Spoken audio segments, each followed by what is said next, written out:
Chapter 188.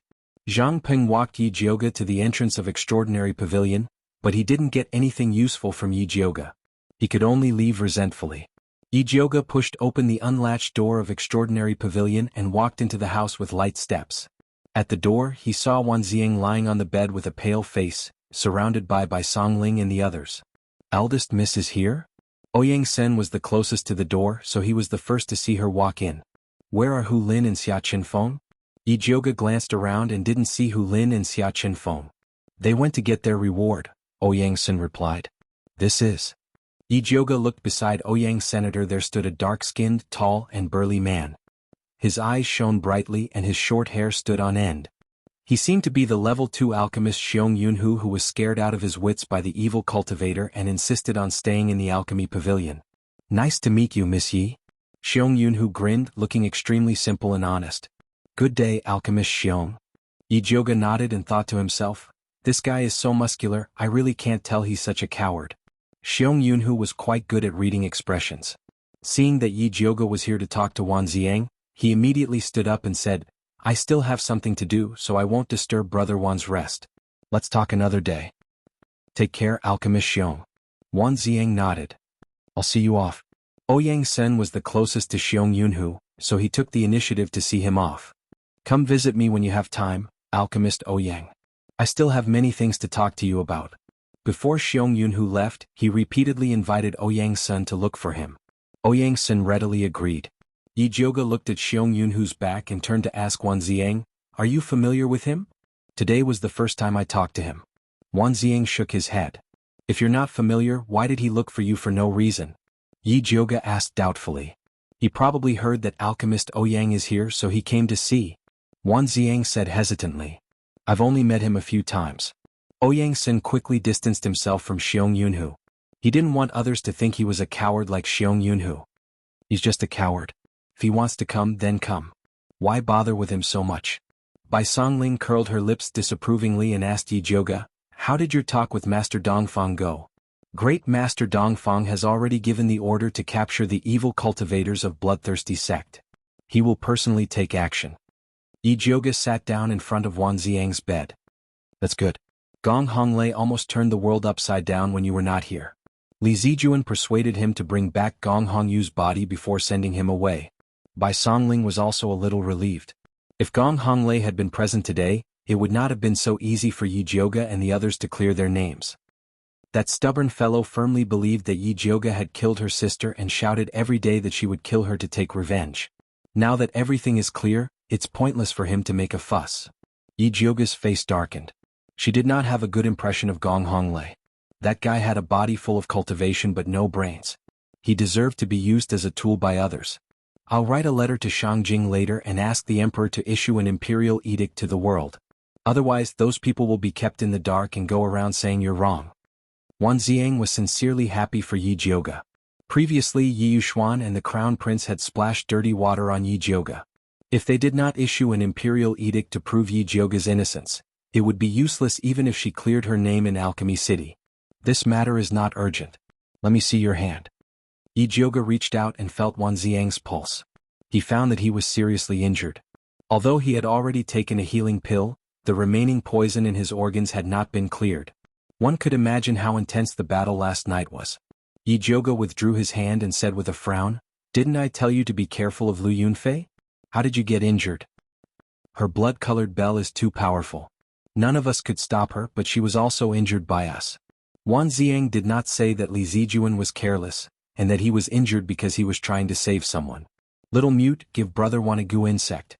Yi Jiuge felt that Wan Zieng lost because he did not have a goo insect to detoxify the poison. Wan Zieng's usually calm face could not help but reveal a happy expression. He said in a low voice, thank you. Just now, Bai Songling kept showing off in front of him how powerful her big mouth goo was. It opened its big mouth and absorbed all the poison that the evil cultivator breathed out.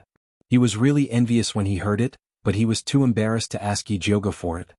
What are you thanking me for? Everyone has a share of this goo insect. Naturally you will get one too. Yi Jiuge said generously. Since Yi Yu and Bai Songling had already been given away, Wan Zieng would not be missing. This one is good.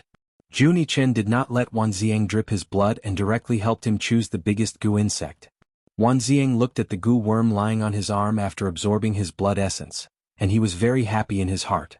He did not believe that the goo insect he cultivated would be worse than Bai Songling. Little mute, you are biased. Bai Songling immediately shouted, didn't you say that these goo insects would automatically choose their master? Why is it that Wan Ziang can choose as he pleases? Wan Ziang has a good character. These goo insects are all willing to follow him. Naturally, I will choose the strongest one for him. Junie Chen said confidently. What do you mean? Is my character not good? Bai Songling was angry. She rolled up her sleeves and wanted to fight with Little Mute. Alright, stop quarreling. Let's get down to business. Luo Tian quickly stopped their quarrel and said seriously, Lu Yunfei was injured last night. I think now is the time to deal with her. Otherwise, when her injury recovers, I am afraid it will be troublesome. But the problem is that we don't know where to find her. Yi Yu said awkwardly. I know. Luo Tian smiled slyly. It turned out that when Little Red was capturing the treasure-seeking scorpion, he had secretly instructed Little Red to leave something on the treasure-seeking scorpion. No matter where the treasure-seeking scorpion went, Little Red would be able to find it. Little Red is not bad. It is a good insect. Bai Songling immediately gave a thumbs up. That is a must. Luo Tian was proud. This matter should not be delayed. Let's go now. Yi Yu said impatiently.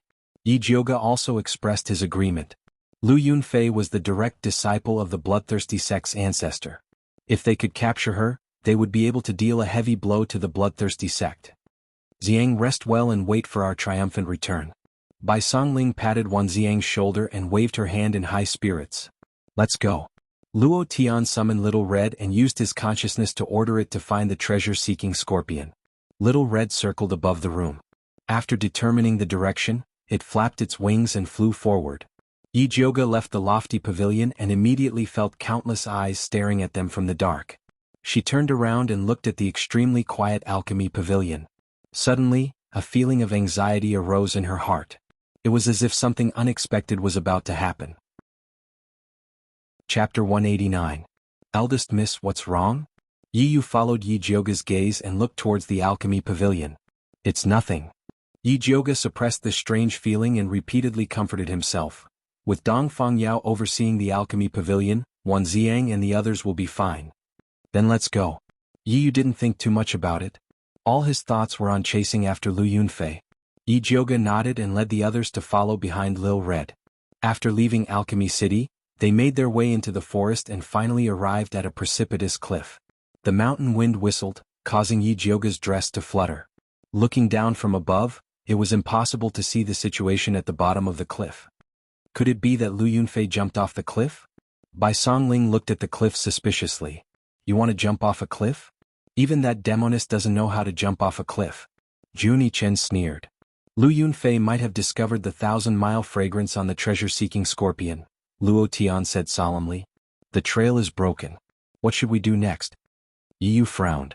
There were dense forests everywhere and it would not be easy to find Lu Yunfei. Luo Tian, can you let Little Red find the general direction in which Lu Yunfei disappeared? Bai Songling asked expectantly. Let me try, Luo Tian ordered Little Red. Little Red circled left and right a few times, but in the end, it was still unable to determine a specific direction. This place is too big. Even Little Red can't do anything about it. Luo Tian tried and shook his head. Lu Yunfei has been in Alchemy City for so long, she must have a fixed base outside. Let's look carefully, maybe we can find some clues. Bai Songling was not willing to let the demoness go like this. Stronghold? Yi Jioga's eyes lit up as he thought of something. Back then, the corpses that were thrown into the rubble all had red clay at their feet. That red clay might be where Lu Yunfei was hiding. Do you know where there is red clay nearby? I know of a valley where the soil is red, Bai Songling immediately said. Previously, he had been tracking down the missing spiritualists and searched all the mountains nearby. Nobody knew better than him. Let's go take a look. In this situation, they could not let go of any clues. Bai Songling led them through a dense forest and finally came to a low-lying valley. The valley was overgrown with weeds and vines. The exposed soil was brown, and there was no sign of red clay at all. The red clay is under that patch of grass. Bai Songling pointed at the grayish-green patch of grass on the far left. Speaking of which, it was also a coincidence. When he led the team to this place, There was an unlucky guy who accidentally fell down and came up with a butt full of red mud, which made them laugh uncontrollably. There's something strange about this grass. Yijioga opened his spiritual eye to take a closer look and realized that the grass was covered in a black-red mist which was extremely strange. Bai Songling, who was about to jump down, immediately retracted his foot and said, "Should I release Big Mouth out to have a look?" Ever since he found out that his Big Mouth goo had the ability to swallow poisonous gas, he had been wanting to show off. Big Mouth's cultivation base isn't high enough. This demonic aura far exceeds its ability. It's better not to take the risk. Yijioga shook his head. Then he chose a hard gray stone from the ground. After injecting his spiritual power into it, he threw it at the grassland. There was a loud bang. It was like putting oil into a frying pan. Surging black gas gushed out and instantly swallowed the fist-sized gray stone. It wasn't like this the last time we came. Bai Songling swallowed his saliva, feeling incomparable lingering fear. If not for Yijioga's reminder, he would have probably suffered the same fate as the stone. The last time you guys came, this demonic aura shouldn't have been activated. This situation proves that Lu Yunfei is definitely hiding underneath. Yijioga said. He finally found the main culprit. But this demonic aura is so hard to deal with, what do we do? Yi was slightly worried. His black overlord was not good at swallowing poisonous gas. This demonic aura was forcefully poured in by Lu Yunfei. As long as we find its door of life, we will be able to break it. Yijioga said. Where is the door of life? Luo Tian and the rest asked in unison. Yijioga's spiritual eye had not advanced yet, so it was hard for her to find the secret to it. She could only faintly see that the demonic aura in the eastern corner was the weakest. She did not have the time to find the door step by step, so she might as well destroy it with brute force. Yijioga flicked out the white bone flame and drew an area at the corner of the grass. He said to Bai Songling and the rest, "The door of life is over there. Later on, when I give the order, use your strongest attack to bombard that corner." "No problem, watch me," Bai Songling said while rubbing his palms. The rest nodded their heads at the same time. They raised their hands and pointed at the corner, quietly waiting for Yijioga's order. "Ready, boom." Yijioga's hand that was raised high in the air chopped down. Bai Songling and the rest immediately activated all the spiritual energy in their bodies. Multicolored rays of light rained down like a rainstorm. A loud bang resounded. The pitch-black demonic aura surged up violently, destroying the entire patch of grass. A light pink figure scuttled out from the ground, mixed in with the demonic aura, and escaped out of the valley. Want to escape? No way. Yijioga removed the lightning snake illusion whip from his waist and used a killing move. The huge purple lightning snake bared its fangs and brandished its claws, pouncing towards Lu Yunfei. Lu Yunfei's pupils shrank. Her hands repeatedly shot out a mist of blood. Although she managed to resist the purple lightning snake's attack, she lost the chance to escape. Yiyu, Luo Tian, Juni Chen, and Bai Songling surrounded her, each of them staring at her like a tiger watching its prey. Lu Yunfei's face was a bit pale. She no longer had her usual charm.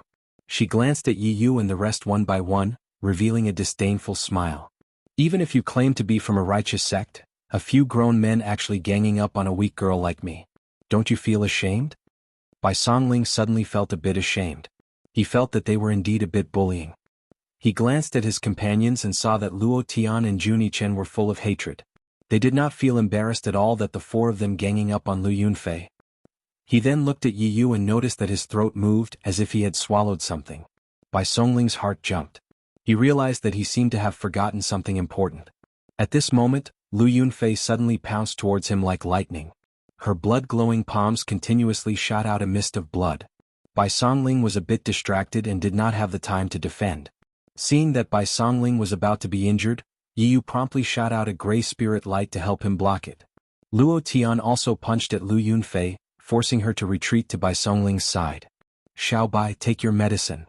Yiyu took the time to shout. Bai Songling then remembered that Yijioga had warned them many times to take medicine whenever they saw Lu Yunfei. He quickly took out a tranquil heart pill and swallowed it. Instantly he felt refreshed and the guilt he felt just now disappeared. To deal with a vicious woman like Lu Yunfei, they had to gang up on her. He actually felt ashamed. What the hell? Chapter 190.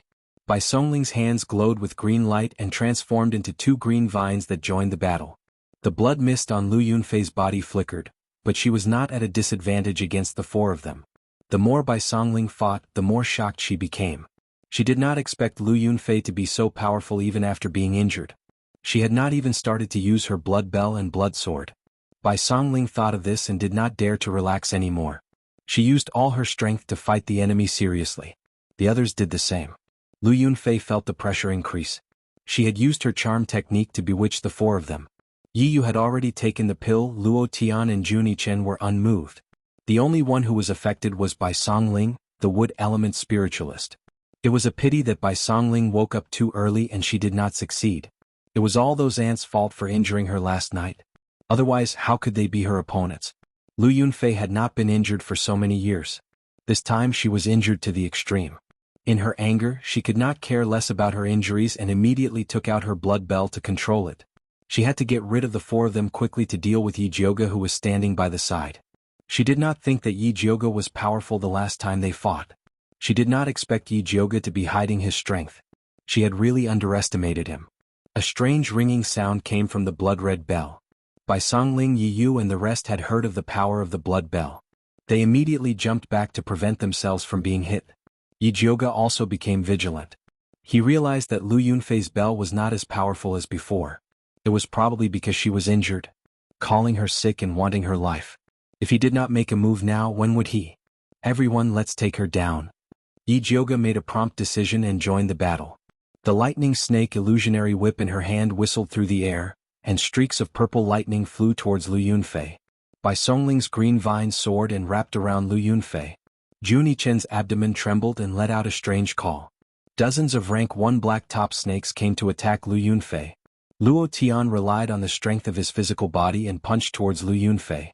Lu Yunfei was already injured. Now that she was surrounded by everyone, she could not take it. A moment of carelessness, Yi Jioga's thunder snake fantasy whip hit her wrist and the blood bell flew out. She opened her mouth and spat out a red sword at Luo Tian. Unexpectedly, Xiao Hong, Big Mouth and Black Overlord, the 3 goo worms, were already waiting at the side. They swarmed up and swallowed the blood sword cleanly. Lu Yunfei used up all her moves and knew that she was not a match for these people. She was not in the mood to continue fighting, so she tried to activate the protective blood mist around her to leave, but she found that her body could not move. Yi Yu hid in Lu Yunfei's shadow, and at the crucial moment he finally used his puppet kill, controlling Lu Yunfei's body. Yi Jioga led Luo Tian and the others to charge forward and press Lu Yunfei to the ground. She sealed Lu Yunfei's vital acupoints and tied her up tightly with ropes. Lu Yunfei's hair was disheveled and her body was covered in mud. She looked battered and exhausted. But her fierce expression was like that of a crazy woman, as if she could pounce on them and bite them at any time. You're about to die, yet you still dare to act so arrogantly? You'll be crying later. Yi Jioga sneered. You lowly ants, you actually dare to use despicable methods to deal with this grand ant. This grand ant will skin you and pull out your tendons, then refine you into the lowest grade blood slaves to feed to the dogs. Lu Yunfei cursed crazily, but halfway through she was slapped by Yi Jioga. She wanted to continue cursing, but the moment she opened her mouth, she was beaten black and blue by Yi Jioga, unable to even open her mouth. Let me tell you, this grand ant does not have a good temper, you better take it easy. Yi Jioga looked down at her from above, his gaze cold and indifferent as if he was looking at an ant. Old ancestor will definitely not let you off. Lu Yunfei's eyes emitted a venomous light. Then, a trace of blood suddenly flowed out of the corner of her mouth and she died just like that. Her originally delicate and beautiful white skin instantly turned gray. Her corpse was as stiff as a rock, and even the blood bell had lost its spirit energy. She's really dead. Yi Yu placed his hand under Lu Yunfei's nose, his tone filled with disbelief. He thought that it would at least take a huge battle to deal with Lu Yunfei, but he did not expect her to die so easily. Yi Jioga also did not expect Lu Yunfei to die so easily.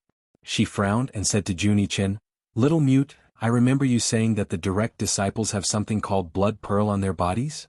Yes, I don't know why she didn't use it. Juni Chen also felt that it was very strange. Yi Yu, search Lu Yunfei's body and see if there's anything else on her body.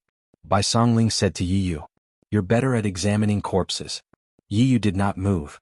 "Although I'm good at examining corpses, you're more familiar with her, so you definitely know her body better than me," Bai Songling said seriously. Yi Yu immediately felt as if a fly had flown into his mouth, and his whole body felt uncomfortable. He was not familiar with Lu Yunfei, he had always been bullied by her. However, he was too lazy to bicker with Bai Songling, and obediently squatted down. From head to toe, he carefully examined the things on Lu Yunfei's body. Other than some jewelry, there was a cosmos sack and 2 scorpions that were hiding in her sleeves, shivering.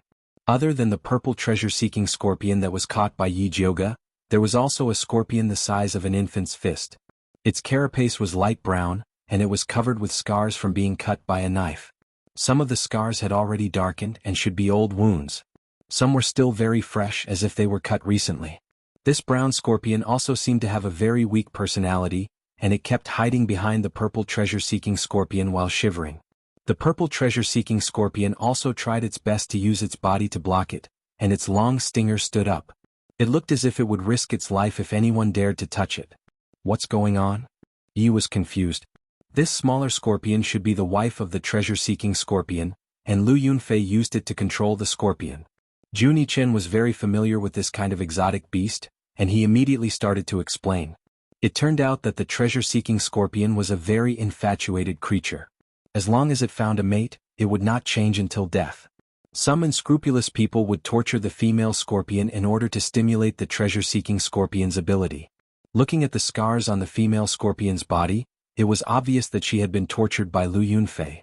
This, which is really vicious, she won't even let a scorpion go. Yi Yu's disgust towards Lu Yunfei was obvious. When he thought about how he had been bewitched by her seductive technique, and how she had touched him, he felt extremely disgusted. Tiske, any male who loves his wife is worthy of admiration, Yi Jioge said with a sigh. Then he took out 2 spirit beast pills and handed them to the treasure-seeking scorpion. You are a natural exotic beast. Even if I let you go, it will be difficult for you to escape the pursuit of others in the future, so I suggest that you choose a good master. Chapter 191. Although the treasure-seeking scorpion had developed some intelligence, it still didn't understand Yi Jioge's words. Because of Lu Yunfei, it hated all humans and was disdainful of humans fawning. It swung its stinger and wanted to kick away the 2 fragrant pills. Unexpectedly, the female scorpion that had been hiding behind it suddenly jumped out, and quickly swallowed a spirit beast pill. Squeak, squeak, squeak. The treasure-seeking scorpion shouted angrily, "How can you eat something given by humans? They are all bad people." Squeak, squeak, squeak. The female scorpion's previous weakness was gone, and she scolded back with an even sharper voice. Is there something wrong with your brain? You can't even tell that it's a good thing? If you don't eat it, I will die. Although it had scars all over its body, it was also very fierce when it scolded. The treasure-seeking scorpion immediately softened, and fawningly pushed the remaining spirit beast pill to its wife and squeaked, "Since there are benefits, you should eat more." Squeak, squeak. The female scorpion originally wanted to leave this pill for its husband. But its body was indeed weak, and if it didn't take supplements, it might not be able to grow old together with its husband. Therefore, it simply swallowed the remaining spirit beast pill. As expected, the love between husband and wife is deep. Yi Jioge sighed. Young miss, could it be that you can understand their conversation? Yi Yu asked curiously. He had never heard of young miss having this ability. Yi Jioge was stunned. Only then did she realize that she could actually understand the conversation between the 2 scorpions. She never had such an ability before. Speaking of which, you seem to understand what Little Red said last time.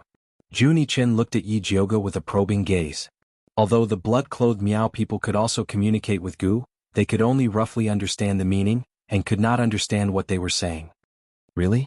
Yi Jioge thought about it and realized that there really was. At that time, she said that Little Red's big belly looked like it was pregnant, and Little Red angrily said that it was a male insect. But the information she received at that time was not very clear, so she did not take it to heart. At this time, the female scorpion ate the spirit beast pill, and the scars on its body healed at a speed visible to the naked eye. The treasure-seeking scorpion knew that this spirit beast pill was truly beneficial to his wife, so he immediately begged Yi Jioge, "You're a good person, please take us in. Not only can I search for treasures, I can also sneak in and assassinate people. I have great abilities. As long as you can give my wife one of those pills every day, I'm willing to work for you." This time, Yi Jioge could clearly feel that the treasure-seeking scorpion was talking to her. Oh my god. When did she learn this foreign language? Why didn't she know? Yi Jioge carefully retraced the events and found that all these things happened after the fat black rat swallowed her blood essence. Could it be that the fat black rat ate her blood essence and secretly did something to it? When the treasure-seeking scorpion saw that Yi Jioge didn't respond for a long time, it thought that its requirements were too high. It quickly lowered its standards and carefully said, "Alright, 1 pill a day is indeed too much. Then 1 pill a month." Yijioga did not hear the words of the treasure-seeking scorpion. She was still immersed in the shock of the fat black rat doing something to her. Zishang once reminded her to be careful of the fat black rat and sternly warned her that she absolutely could not let the fat black rat swallow her blood essence. Now that she made a big mistake, how was she going to explain it to Zishang? However, with so many people present, she couldn't bring the fat black rat out for interrogation. The treasure-seeking scorpion trembled with fear as it looked at Yijioga's expression. Seeing that she was suspicious, annoyed and finally put on a murderous expression, his little heart suddenly jumped and he quickly said, "Alright, I don't want the meatballs anymore. As long as you don't bully my wife, I'll follow you." After saying that, it especially emphasized, "My wife had a miscarriage last time because of that vicious woman. Now her body is very weak and she can't bear even the slightest bit of torment. If you kill her, I won't live alone." The treasure-seeking scorpion's poisonous stinger was raised high to show its determination. The female scorpion that had been quietly staying by its side thought of her miscarried child and was so angry that even her carapace turned dark brown. It had been with the treasure-seeking scorpion for many years, but they had never been able to reproduce. That vicious woman probably wanted to get another treasure-seeking scorpion, so she fed them a lot of drugs to stimulate them into estrus and mating. After much difficulty, she was finally pregnant with a baby. In the end, that vicious woman used medicine to test it and found that the child in its belly was just an ordinary scorpion, so she got rid of the child. It hated that vicious woman to death, but unfortunately, it had no way to deal with her. That vicious woman was really too strong. But now, that powerful and vicious woman was killed by these humans, which meant that these humans were stronger than her. Most importantly, that girl with snow-like skin and unimaginably beautiful, who looked like a white lotus, had a very good heart. This could be seen from the fact that she didn't stop it from swallowing the 2 good pills. The female scorpion made up her mind to follow this white lotus for the rest of her life, so she said to the treasure-seeking scorpion, "Tell it that you're willing to make a contract with her." What? The treasure-seeking scorpion was very shocked. Its wife was very stubborn. When it was tortured and abused by that vicious woman, it gritted its teeth and didn't let it agree to sign a contract with that vicious woman. Why did she agree now? She's a good person. The female scorpion was also very helpless, but it felt that other than signing a contract, it couldn't come up with any other conditions to move the white lotus girl. Alright.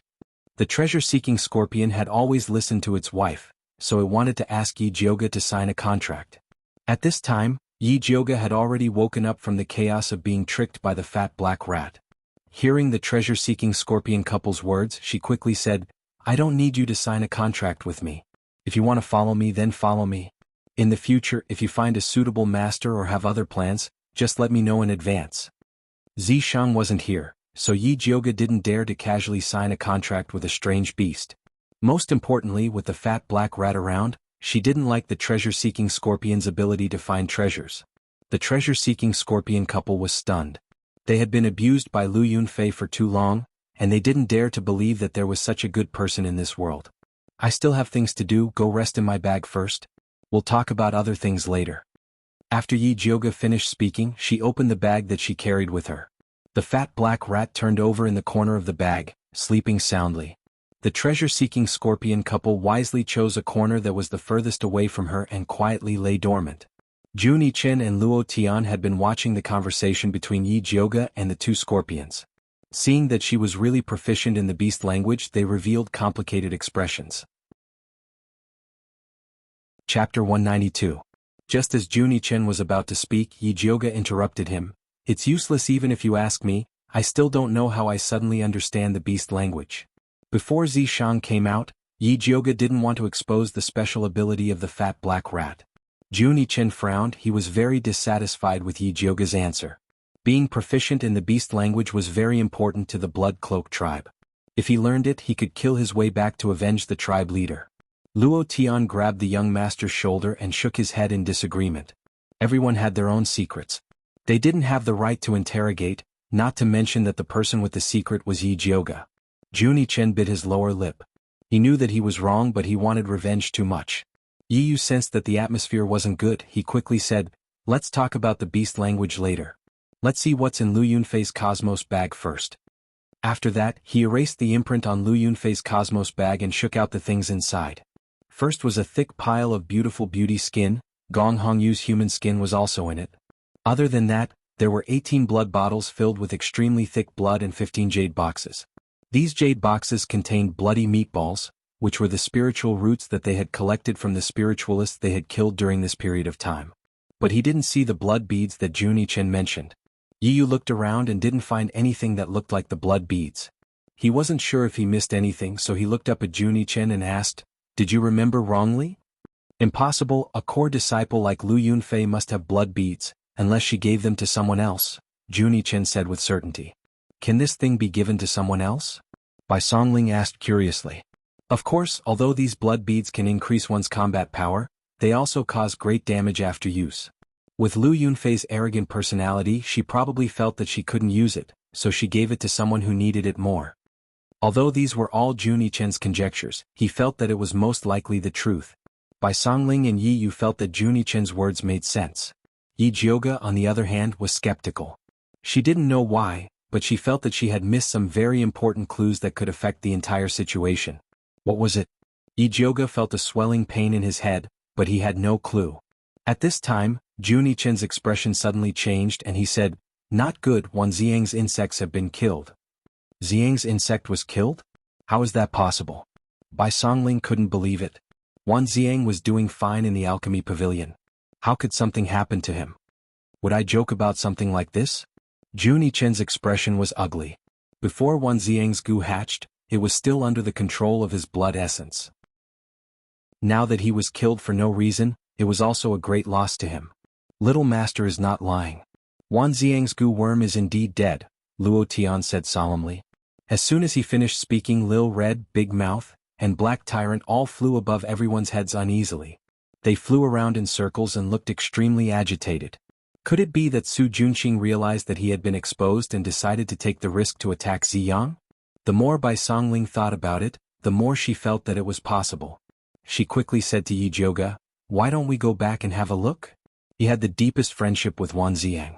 When he heard that he was in trouble, he wanted nothing more than to grow a pair of wings and fly back to the alchemy pavilion to investigate and save him.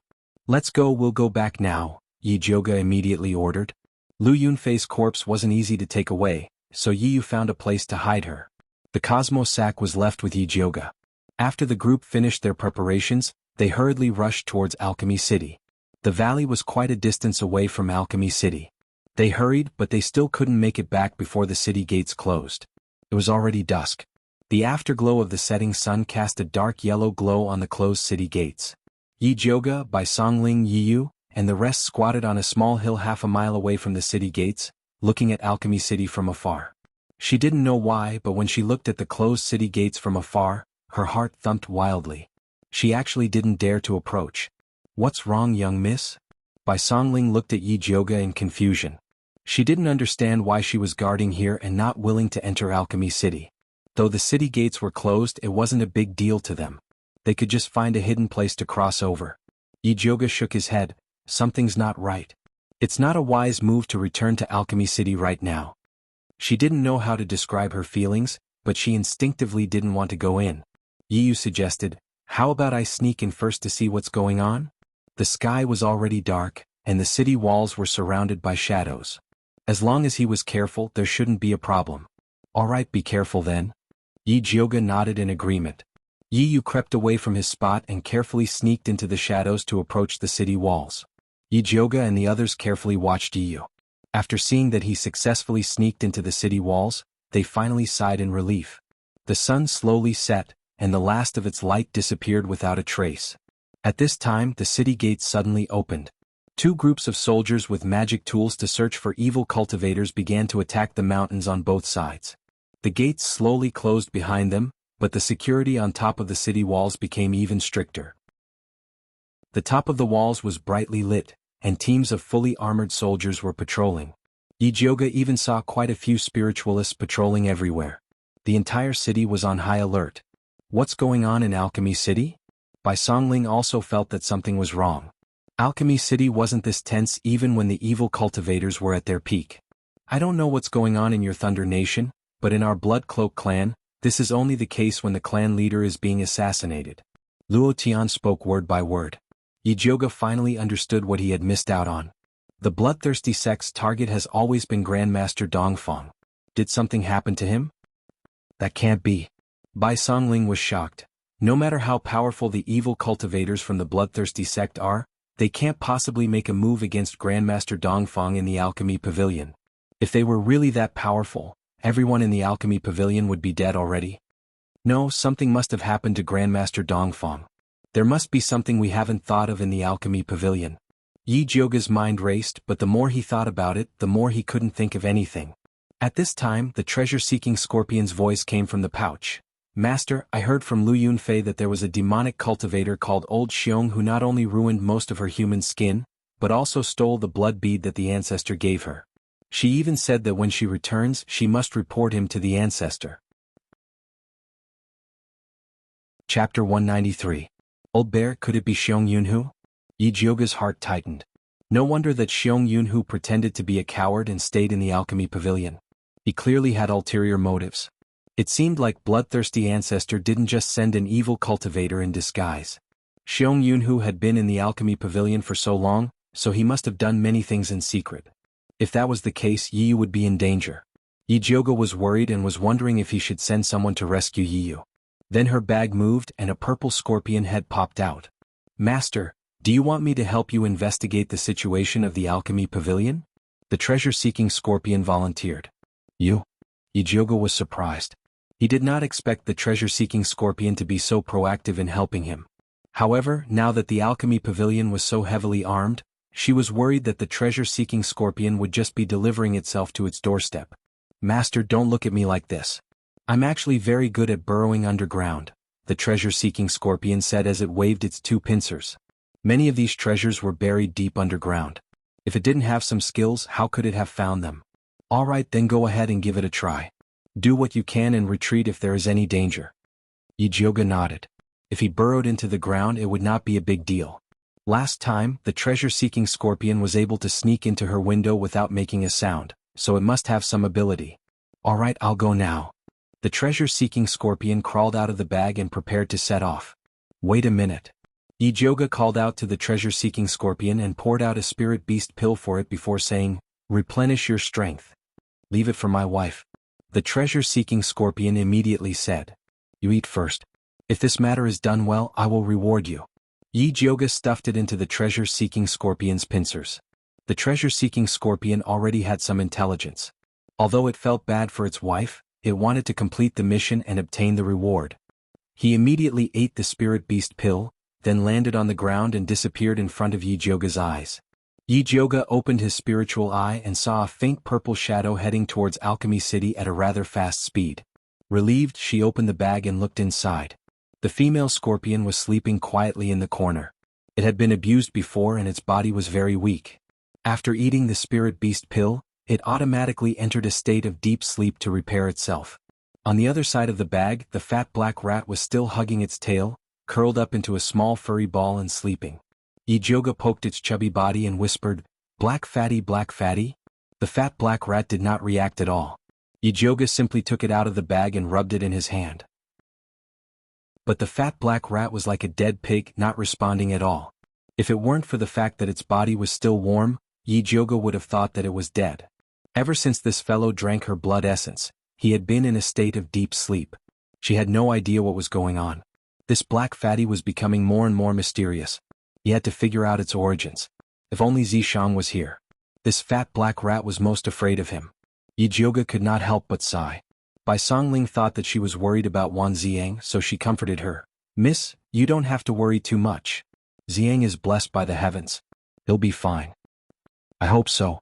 Yijioga stuffed the fat black mouse back into the belt and was about to tell Bai Songling and the others about Xiong Yunhu. A ray of purple light suddenly shot back from the city wall. It was the shadow of the treasure-seeking scorpion. Why did it return so quickly? Yijioga was shocked. She immediately opened her spiritual eye and saw a gray shadow following behind the treasure-seeking scorpion. She could tell that the shadow was Yiyu. Yiyu's shadow was flickering. It seemed that the situation was not good. Yijioga immediately sent Bai Songling and Luo Tian to help. Yiyu was already an arrow at the end of its flight. He was holding on with his last breath. Seeing Bai Songling and Luo Tian, he finally relaxed and collapsed. Bai Songling carried Yi Yu on her back and Luo Tian protected him. The three of them quickly returned to their original position. Let's change locations. Yi Jioga immediately ordered. Although there were no pursuers, they could not stay in one place for too long. Junie Chen led the way. The group moved to an even more secluded forest before settling down. Yi Jioga immediately treated Yi Yu. His face was deathly pale. His eyebrows, sideburns, eyes and lips had turned a strange dark red. His entire body was boiling hot. Even his breath was hot. It was obvious that he was poisoned. Black Overlord was lying on Yi Yu's neck. Its originally black body had turned dark red. How is Yi Yu? Bai Songling asked worriedly. He's fine. Fortunately, Black Overlord absorbed most of the poison. Otherwise, even if he didn't die, he would be half dead. Yi Jioga fed Yi Yu some frost powder. Then he took out the Thunderfire needle and started to stab Yi Yu. Drops of fiery red blood dripped down, burning small holes in the grass. What a tyrannical poison. Bai Songling was shocked. Her gaze landed on Black Overlord again. Then she glanced at Little Mute. Bloodthirsty sex poison techniques were strange and unpredictable. If not for the protection of Little Mute's goo worms, Yi Yu would have died many times. When Bai Songling thought of this, he couldn't help but touch Big Mouth on his wrist. He secretly decided that he must ask Yi Jioga for more spirit beast pills to cultivate Big Mouth. After Yi Jioga forced the fire poison out of Yi Yu's body, he stabbed his Renzhong acupoint. Yi Yu's body trembled. He finally woke up. As soon as he opened his eyes, he struggled to sit up and said in a hoarse voice, "Not good." "What's not good? How is Xiang?" Bai Songling asked impatiently. "Xiang is locked up in prison," Yi Yu said with a pale face. "What? Who locked him up?" Bai Songling shouted angrily.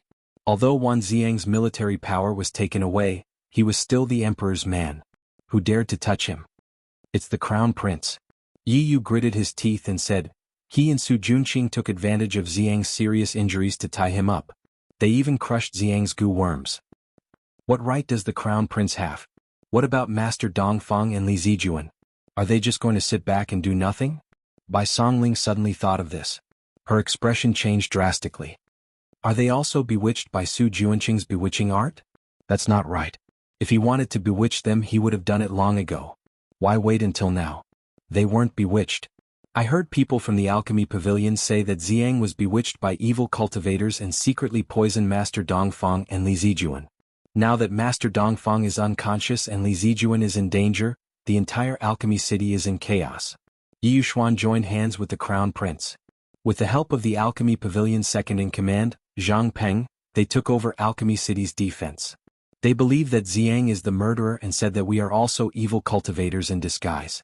They want to arrest us. Yi Yu took a deep breath and continued, the worst thing is that Gong Honglei suddenly came back this morning.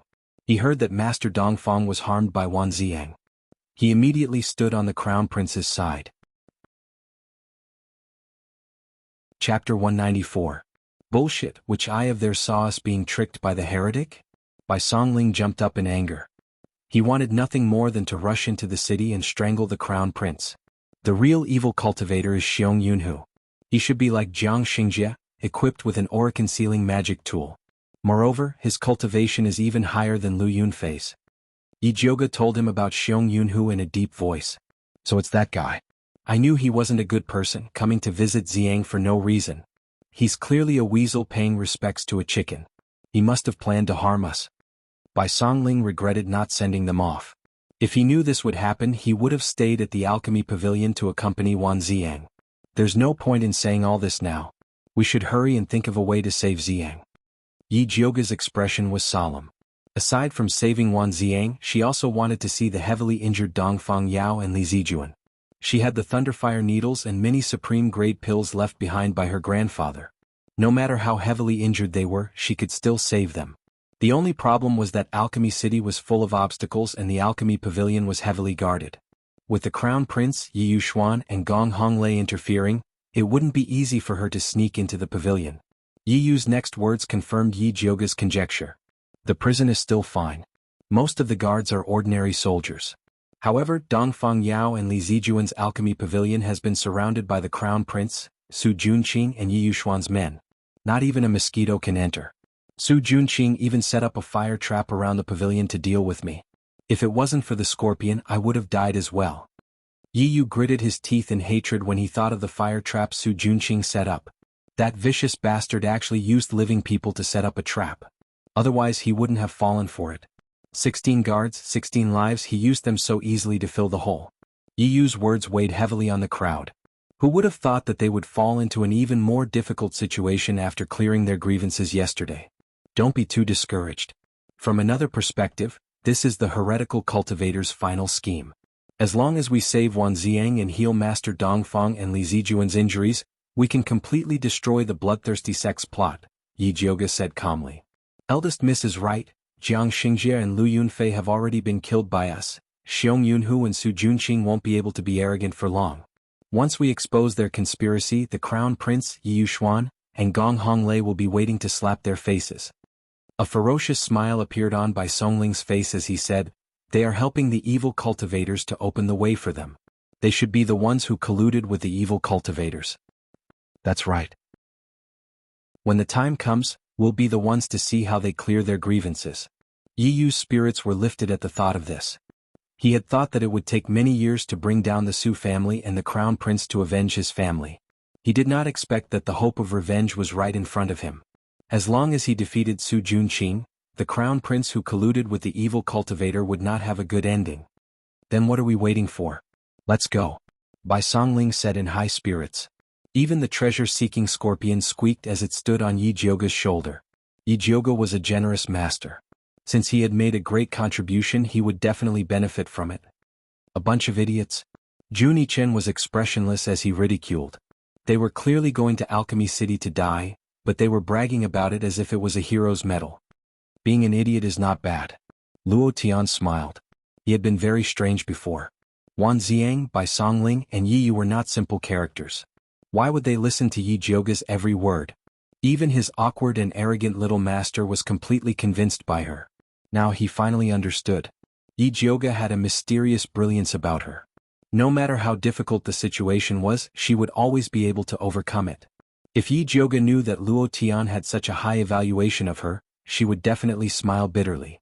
She was just fooling people. Although she had fooled everyone to build up their confidence, she did not dare to recklessly bring them into Alchemy City. Her plan was to rest for 6 hours first. When the city guards were at their most exhausted, they would sneak in. Everyone expressed their approval of this plan. After they killed Jiang Xingjie last night, they rushed back to Alchemy City. Then they fought with the Crown Prince, Yi Yuxuan went to see Wan Ziang, and then hurriedly went to kill Lu Yunfei. After going back and forth, they were already very tired. If it weren't for their strong physiques and Yi Jioge's pills, they would have collapsed long ago. Luo Tian and Juni Chen volunteered to keep watch. Their physiques were stronger and they were better at keeping watch. Juni Chen kept watch for the first half of the night, while Luo Tian kept watch for the second half. No one competed with them. Bai Songling and Yi Yu each found a place to rest. Yi Jioge climbed up a 100-year-old banyan tree. Standing on a high branch, she gazed at the brightly lit Alchemy City. Every time this happened, she would miss Zishang. Although that guy was unreliable, he would always help her at crucial moments. Yi Jioge lowered her head and rubbed the purple mark on her arm. It had been almost half a month, yet there was still no movement from Zishang. She didn't know when he would come out. When he was here, she felt annoyed. Now that he wasn't here, she missed him. Just as Yi Jioge was silently scolding herself for being unreasonable, the mark seemed to move. Her eyes widened and she hurriedly raised her hand to observe. The flat mark was still dim without any change. It seemed that she was thinking too much. Forget it, it was better to rest and recover enough energy to save Wan Ziang. Yi Jioge pulled down her sleeves and prepared to close her eyes. Suddenly, a loud noise came from the distant walls of Alchemy City. Yi Yu and Bai Songling, who were pretending to be asleep, woke up. Luo Tian and Juni Chen also came to Yi Jioge's side and looked towards the walls. They saw that the walls were brightly lit. Then several sky lanterns lit up. Below them were several shining words, "Surrender and you won't kill Wan Ziang." It was a blatant threat. "Eldest Miss, what should we do?" Bai Songling looked at the words with a pale face. She was very uncertain. The Crown Prince and Su Junqing hated Wan Ziang to the bone. It was very possible that they would use him as an example. "Let's wait and see," Yi Jioge said in a low voice. No matter what, Wan Ziang was an imperial envoy appointed by the emperor. The Crown Prince didn't dare to act rashly. After all, he still had to return to Shangjing. At that time, if Dongfang Ke were to cause trouble and impeach him in front of the emperor, it would be difficult for the crown prince to explain. Yi Jioge's guess was right. The crown prince really didn't dare to kill Wan Ziang. Crown prince, now is the time to make a decision. If you don't sacrifice the child, you can't trap the wolf, Su Junqing advised. For him, killing Wan Ziang was the best choice. Chapter 195. Wan Ziang is my father's man. If I deal with him rashly, I will anger my father. The crown prince disagreed firmly. He knew his father too well. Although he could sentence Wan Ziang to death based on the fact that he had slandered him, his father had no right to kill him. However, only his father could issue the order to kill him. If he did, it would be a seizure of power. Your Highness, there is no need to worry. The plan for the capital is a success. Even the emperor is no cause for concern. Su Junqing's words were straightforward. The spies in the capital had already started to attack Emperor Xuanwu. There was no need to care about his anger. Let's wait until they succeed. The crown prince glanced at Su Junqing. It was not that he did not believe in Su Junqing's ability.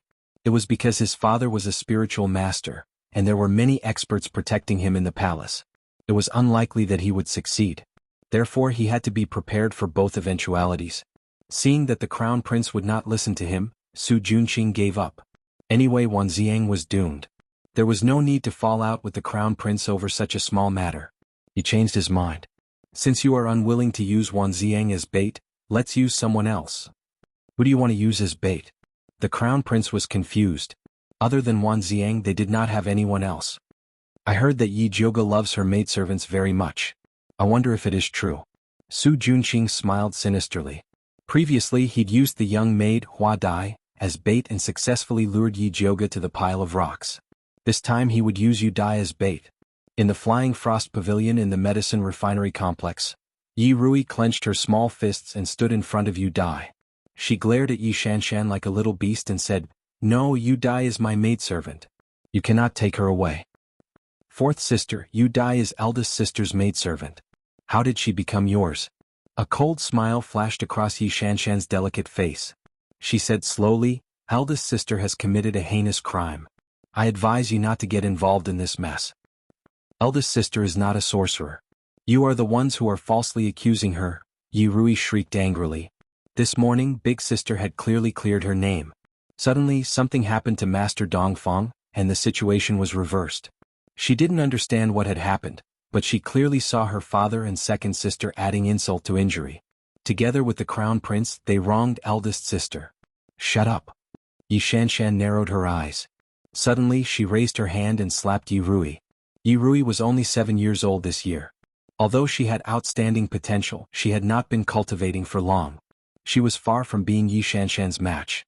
She was immediately sent flying with a slap, crashing into a pile of tables and chairs. Fourth young mistress. Qing Hu and Qing Lu's expressions changed drastically as they hurriedly rushed over. Yu Dai also wanted to check on fourth young mistress's injuries, but she was held down by Yi Shanshan's bodyguards, gagged and tied up. "Fourth sister, please don't blame me. I slapped you for your own good. If father was here, I'm afraid this matter wouldn't be resolved with just a slap." Yi Shanshan pretended to sigh and left with the guards. Yi Rui's hair was disheveled and her small face was swollen like a pig's head. She looked at Yi Shanshan's retreating figure with hatred. Once again she hated herself for speaking so lowly. If she had eldest sister's ability, she would not have ended up like this. "Fourth young mistress, you have done your best. Take care of yourself. Eldest miss will not blame you if she knows." Qing Hu and Qing Lu were sobbing. Yi Rui bit her lip and forced back her tears. She stood up and walked to the table. She picked up the alchemy cultivation book and began to read. There was only one burning thought in her mind: I want to become stronger, stronger and stronger. Outside Medicine Refinery City, in a small forest, Yi Jioge and the others were slowly approaching Medicine Refinery City. Although Yi Jioge was certain that the crown prince would not dare to make a move, it was better to be safe than sorry. Just then there was a change on the noisy wall. The Kongming lanterns fell and a new row of glowing words appeared. "Yu Dai will not be killed if she surrenders." Then a young girl wearing a jade green dress was hung from the wall. "Yu Dai." Yi Jioge's eyes narrowed. He could tell at a glance that the little girl was Yu Dai. Despicable and shameless. How dare you use a young girl to extort a confession? Are you even human? Bai Songling gritted his teeth and clenched his fists in anger. Eldest miss, let's go and save her. Yi Yu said calmly. We must save her. Otherwise Su Junqing will think that we are cowards. Bai Songling agreed. Yi Jioga did not speak. Her face was as calm as water, but her eyes seemed to be burning with fire. The crown prince did not dare kill Wan Ziang, but he definitely dared to kill Yu Dai. She did not want the innocent Yu Dai to suffer. However, if she surrendered so easily, they would lose the initiative and would not be able to deal with the crown prince and Su Junqing in the future. If she was alone, she would do anything, even if it was a mountain of blades or a sea of flames. However, this matter involved too many things. Sorcerers, Dongfang Yao, Li Zijuan, Wan Ziang. She could not only care about her own feelings. She was in a dilemma. She was in a dilemma. Just as Yi Jioga was in a dilemma, a familiar, seductive voice sounded in her mind. If you want to go, then go. At the city gates of Medicine Refinery City, Yu Dai was tied behind her back and hung from the wall. Her head hung low, and her thin, frail body looked lonely and miserable in the night wind. Yi Jioga, if you surrender obediently, I will spare this little sorcerer's life. If you don't blame us for being rude to her. Su Junqing's cold voice rang out from Medicine Refinery City. Yu Dai struggled to raise her head and shouted, Eldest miss, don't worry about me. They instructed Hua Dai to frame you. However, before she could finish speaking, she let out a scream. It turned out that one of Su Junqing's guards had lashed her body with a whip. Add some chili water to her. It doesn't matter if you cripple her as long as she doesn't die, Su Junqing instructed calmly. Yes. The guard's name was Gan Er. He was tall and thin with triangular eyes and broom-like eyebrows. He looked very sinister and he loved to extort confessions through torture. This was the first time he had displayed his skills in front of the entire city. He was very excited and immediately prepared a bucket of chili water. He dipped his whip in it and flung it at Yu Dai. The whip, which had been dipped in chili water, broke her skin, and the burning pain rushed straight to her head. It was so painful that it could drive a person crazy. Yu Dai was in so much pain that her whole body convulsed.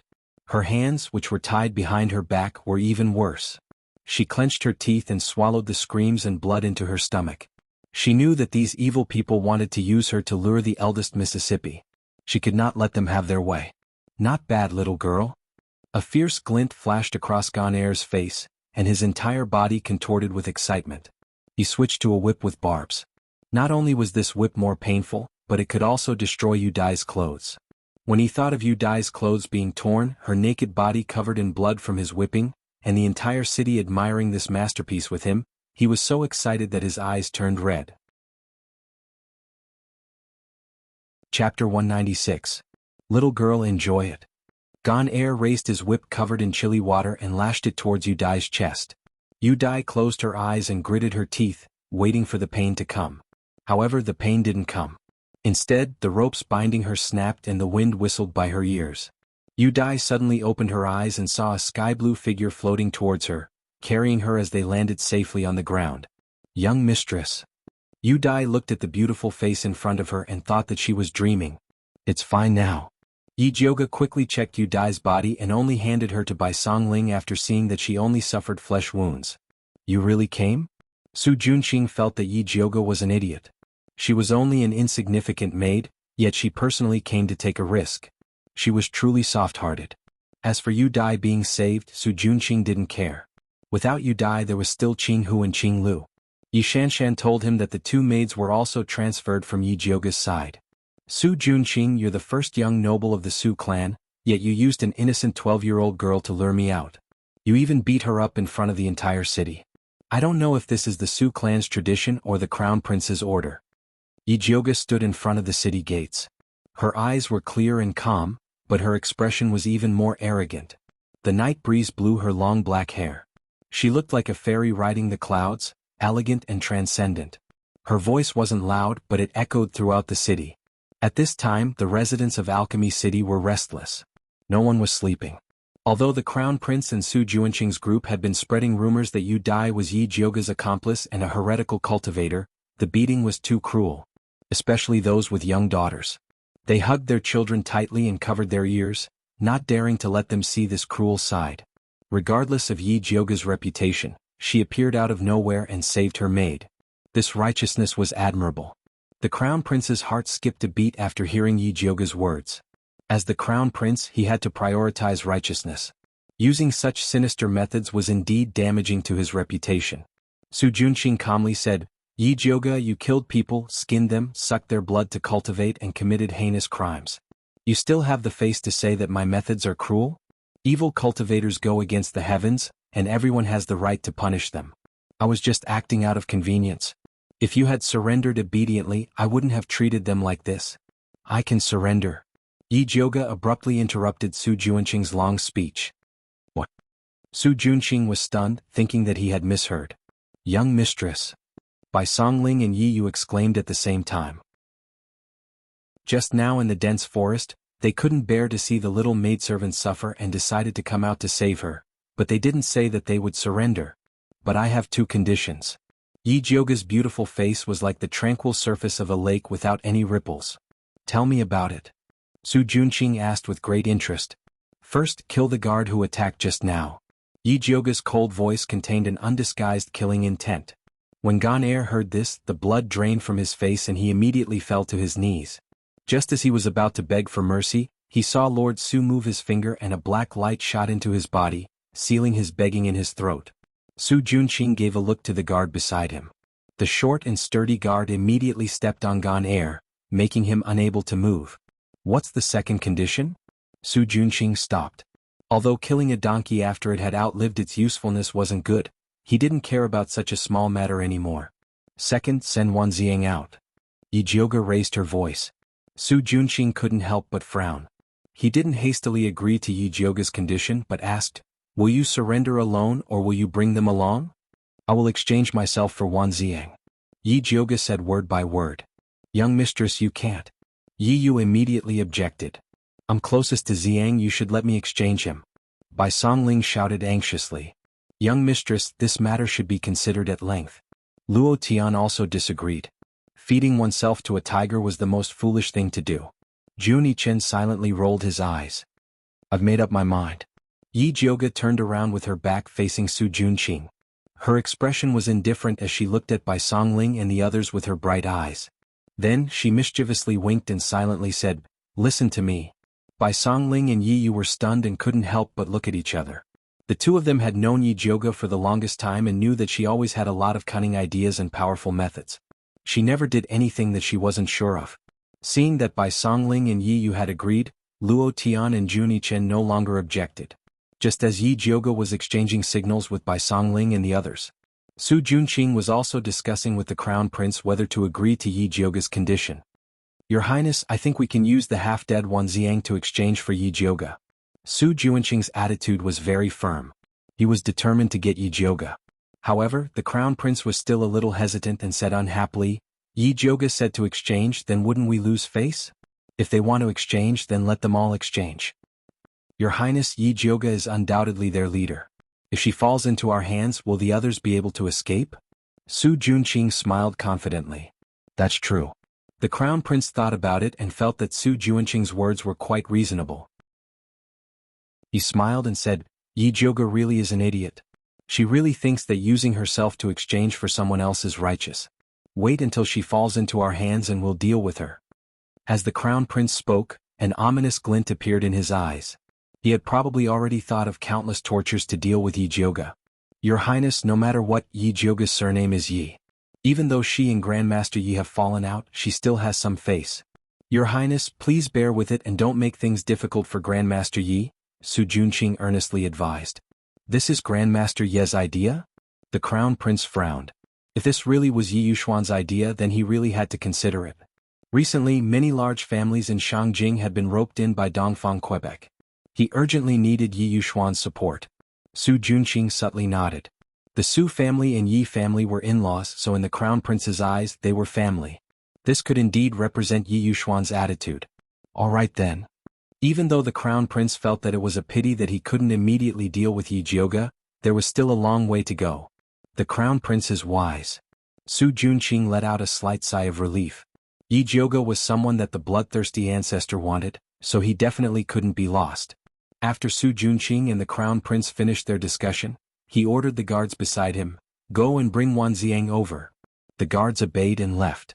Su Junqing then said to Yi Jioge, who was at the bottom of the city wall, I agree to your conditions. To show my sincerity, I'll give you the first condition. With that, he threw Ganair down the city wall. Chapter 197. Ijioga looked coldly at the guard who fell in a straight line and finally smashed his head into the mud, creating a flower of blood. He's dead. Bai Songling glanced at him and knew that the guard couldn't be saved. That's good. We don't have to dirty our hands. Ijioga withdrew her gaze indifferently and looked at the gate of the city wall. Soon the gate opened. Su Junqing led a group of guards and walked out, carrying a military green stretcher. Wan Ziang was lying on the stretcher. From a distance, his face was as pale as a dead man, and his breathing was very low. What did you do to him? Bai Songling roared in shock and anger. Brother Bai, don't be nervous. Brother Wan is fine. He was seriously injured before and has not recovered. He wanted to get out of bed and jump. I was afraid that his injury would worsen, so I fed him some muscle-softening powder. Su Junqing said lightly. Ijioga pulled the furious Bai Songling and whispered, I have the antidote for the muscle-softening powder in my bag. Give it to him after the exchange. She left all the antidotes behind before she left. I see. Miss, please be careful. Bai Songling nodded vigorously. Miss, if you've discussed it, then come over. Although Su Junqing was smiling, he was actually very nervous. He was also worried that Bai Songling would suddenly snatch him. It would be a joke if he suffered a double loss. Ijioga calmly walked toward Su Junqing. The guards carrying Wan Ziang avoided her and walked toward Bai Songling and the others. They brushed past each other. Wan Ziang was successfully received by Bai Songling and the others. Ijioga also came to Su Junqing's side. Miss Yi is really righteous. I admire you. Su Junqing looked at Ijioga and smiled, but his eyes began to turn pale red. A hazy power enveloped Ijioga's body. Ijioga felt a little dizzy and her body couldn't help but shake. She knew that Su Junqing was using the mind-bewitching spell on her, so she didn't resist and let him do it.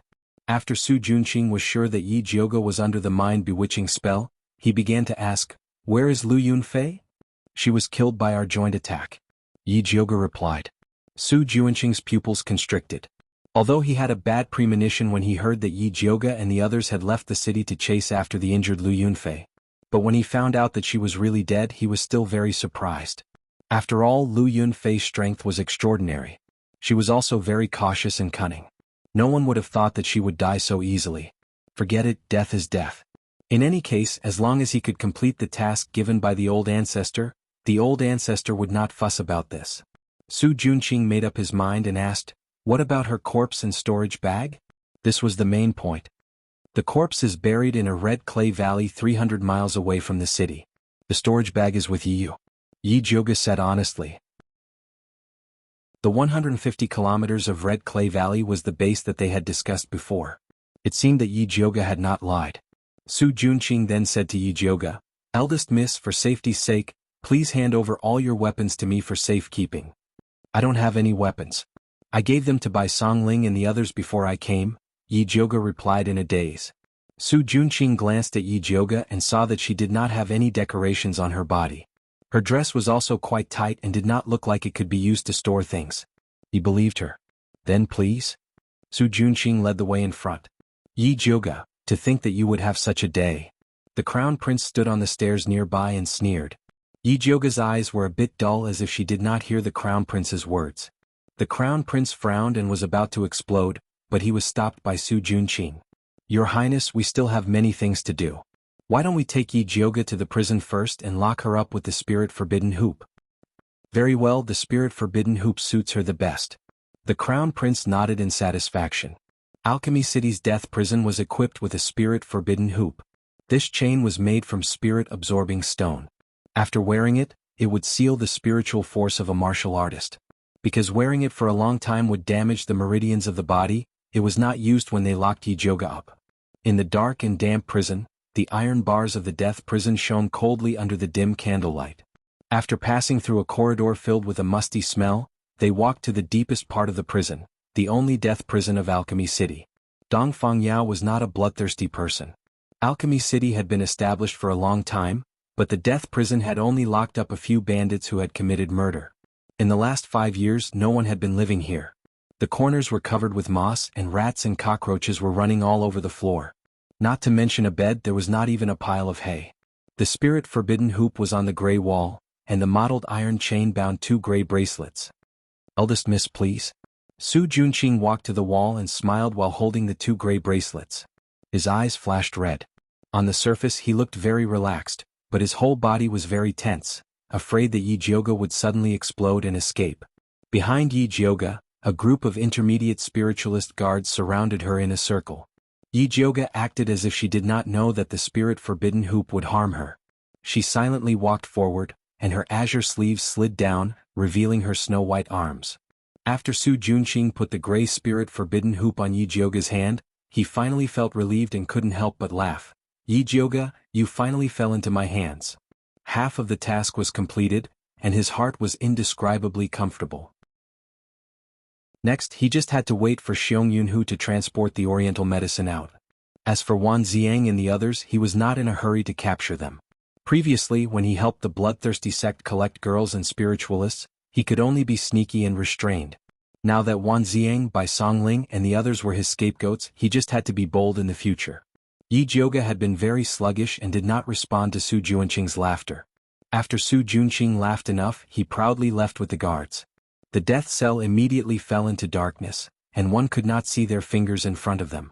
A dirty and fat big rat came out of the corner and curiously circled around Yi Jioge.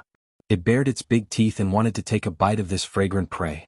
The sound of chains suddenly rang out, scaring the big dirty rat into fleeing. Yi Jioge, who was a little sluggish, slowly opened her eyes. Her eyes were clear and she whispered, "Didn't you say you have a way to help me settle it? Why aren't you coming out?" Little Jioge is really impatient. After not seeing this sovereign for so long, you want to do it as soon as you come out? A pleasant light laughter sounded in the dark death cell, like the night wind blowing through the valley. Stop being so long-winded. This bracelet is super uncomfortable to wear. Hurry up and untie it for me. Yi Jioge forcefully pulled it. The chains rattled and the spirit forbidden hoop flashed with a gray light. It pierced into Yi Jioge's wrist and sealed all the spiritual power in her body. TSK, little Jioge's temper is really getting worse. It seems that when this sovereign is not here, your days are not good. Zishang laughed softly. A tall and straight figure gradually appeared in front of Yi Jioge. Chapter 198. The originally pitch-black prison cell lit up with starlight, illuminating his entire body. His long purple hair became jet black and soft, tied with a golden crown, and the rest of his hair was scattered behind his head like a crow's feather. His purple vertical pupils became unfathomably deep, occasionally flashing with light that was a proud and peerless sharpness. Wearing a dark purple robe with dark patterns, he stood tall like a jade, outstanding like an immortal. Most importantly, that long black snake tail turned into a pair of long legs. You really turned into a human? Yi Jioge suddenly opened her eyes wide. Although she had some guesses when Zishang mentioned the form transformation beat. But when she saw this demon snake really turn into a human, she still felt very shocked. Don't you want this sovereign to stay by your side day and night? Zishang's coquettish face had a touch of helplessness and pampering, looking like he was thinking for Yi Jioge. It's not too convenient to be in the original body, it's better to be in the human body. Who wants you to stay by my side day and night? Yi Jioge was crazy to want this guy to accompany her day and night. No. Zishang raised his eyebrows, turned and walked towards the prison door. Then this sovereign is leaving. Come back. Yi Jioge hurriedly stretched out her hand. She was now wearing the spirit forbidden hoop, she couldn't use all her energy. If Zishang didn't save her, she would become the meat on the Crown Prince and Su Junqing's chopping board. What are you coming back for? Zishang stood at the door and slightly turned his head, his handsome face full of ridicule, his black eyes full of interest, obviously teasing Yi Jioge. Come back and stay with me, accompany me day and night. Yi Jioge bit the bullet and finished saying this. Goosebumps kept appearing on her body, she was about to be disgusted to death by herself. Since you are so sincere, then this sovereign will be merciful and come back. Zishang returned to Yi Jioge's side, bent over in front of her, smiled and said, To show my sincerity, kiss one first. Yi Jioge's face twitched. Why did she feel that Zishang in human form was even more shameless? Why aren't you saying anything? Zishang raised his eyebrows, suddenly realizing, this sovereign knows you think one kiss is too little, right? If I really can't do anything, then I'll kiss too. Damn you. Yi Jioge really wanted to vomit blood. To prevent Zishang from acting shamelessly again, Yi Jioge braced himself and kissed Zishang's face. Zishang turned his head around and kissed Yi Jioge. Her soft lips and faint fragrance turned the entire dark cell pink. As Zishang kissed Yi Jioge, he did not forget to grab the 2 rings on Yi Jioge's hands. His palms spat out a pale purple flame, and the ring fell to the ground with a thud. The familiar spirit energy returned to Yi Jioge. She finally woke up from Zishang's intoxication and pushed him away. There's still one more kiss. I still owe you. Zishang placed her slender fingers on her red lips and winked at Yi Jioge. You want me to owe you the moment I come out? I might as well not have come out. Yi Jioge cursed inwardly as he rubbed his somewhat numb wrist. This spirit-forbidden hoop was really powerful. She had only worn it for a while and her wrist was already hurting. Although Zishang had taken human form, some of his habits hadn't changed. He hugged Yi Jioge and rested his chin on her forehead. After taking a sniff, he asked with some disgust, "How long has it been since you washed your hair?" "I've been working hard outside every day, where would I have the time to wash my hair?" Yi Jioge secretly cursed Zishang for being unreasonable in her heart, but she still had a bright smile on her face as she said, "When I rescue Master Dongfang and Li Zijuan, I'll immediately go wash my hair and make myself smell good, okay?" "That's more like it." Zishang was quite satisfied with Yi Jioge's attitude. "You see, I'm just one person and I don't have any weapons on me. If I walk out like this, I'm afraid I'll be caught immediately. I wonder if the king has any tricks?" Yi Jioge said with a flattering smile. She came in with all her might and could only count on Zishang. Simple. Zishang stretched out his hand and drew a concealment talisman on Yi Jioge's forehead and said, "Just walk out like this. Those guards won't be able to see you. You have the time it takes for an incense to burn. The time it takes for an incense to burn is enough." Yi Jioge's eyes lit up as she realized that Zishang had woken up just in time. "However, this sovereign has to remind you that this sovereign's demonic power has been used to devour the transformation fruit. Right now, the amount of demonic power that this sovereign can use every day is limited. Just now, when I helped you remove the spirit-forbidden hoop and drew this concealment talisman, I have consumed a lot of it. Now I only have a third of it left," Zishang said. "What do you mean?" Yi Jioge suddenly felt that something was wrong. "It means that when we fight, you go first. If you can't beat this sovereign, then I'll take you and escape." Zishang's smile was very charming, like a blooming epiphyllum in the night, with a light fragrance. It was simply beautiful. But Yi Jioge only wanted to beat him up. "Or if you want to escape now, that's fine." Zishang expressed that he was a very democratic person. "Let's fight first." Yi Jioge spent a lot of effort to sneak in. It was not her style to escape without even seeing the person. "Fine." Zishang did not care. "Wait." Yi Jioge bent down, lifted the hem of her skirt and muttered, "Fortunately, I already knew that you are unreliable." A thin silver rope was tied around Yi Jioge's calf. It was the shrunken thunder snake illusionary whip. After she surrendered, she showed weakness everywhere, and even willingly let Su Junqing confuse her, all in order to hide this weapon. Yi Jioge untied the thunder snake illusionary whip and wrapped it around her waist again. Then she asked Zishang, "Can I attack while in the concealment state?" "Yes, but the moment you attack, the concealment state will automatically be removed," Zishang said. "That's good." Yi Jioge slightly heaved a sigh of relief. With this opportunity to sneak attack, her chances of winning were higher. "You go in front. This sovereign will protect you from behind." After Zishang finished speaking, he also concealed his figure. Yi Jioge quietly left the death prison. Along the way, the prison guards turned a blind eye to her. The moment she came out of the death prison, she discovered that there were many hidden guards lying in ambush. There were traps everywhere and poison was everywhere. Needless to say, they were to prevent Bai Songling and the others from breaking into the prison to rescue her. Yi Jioge did not alarm the hidden guards.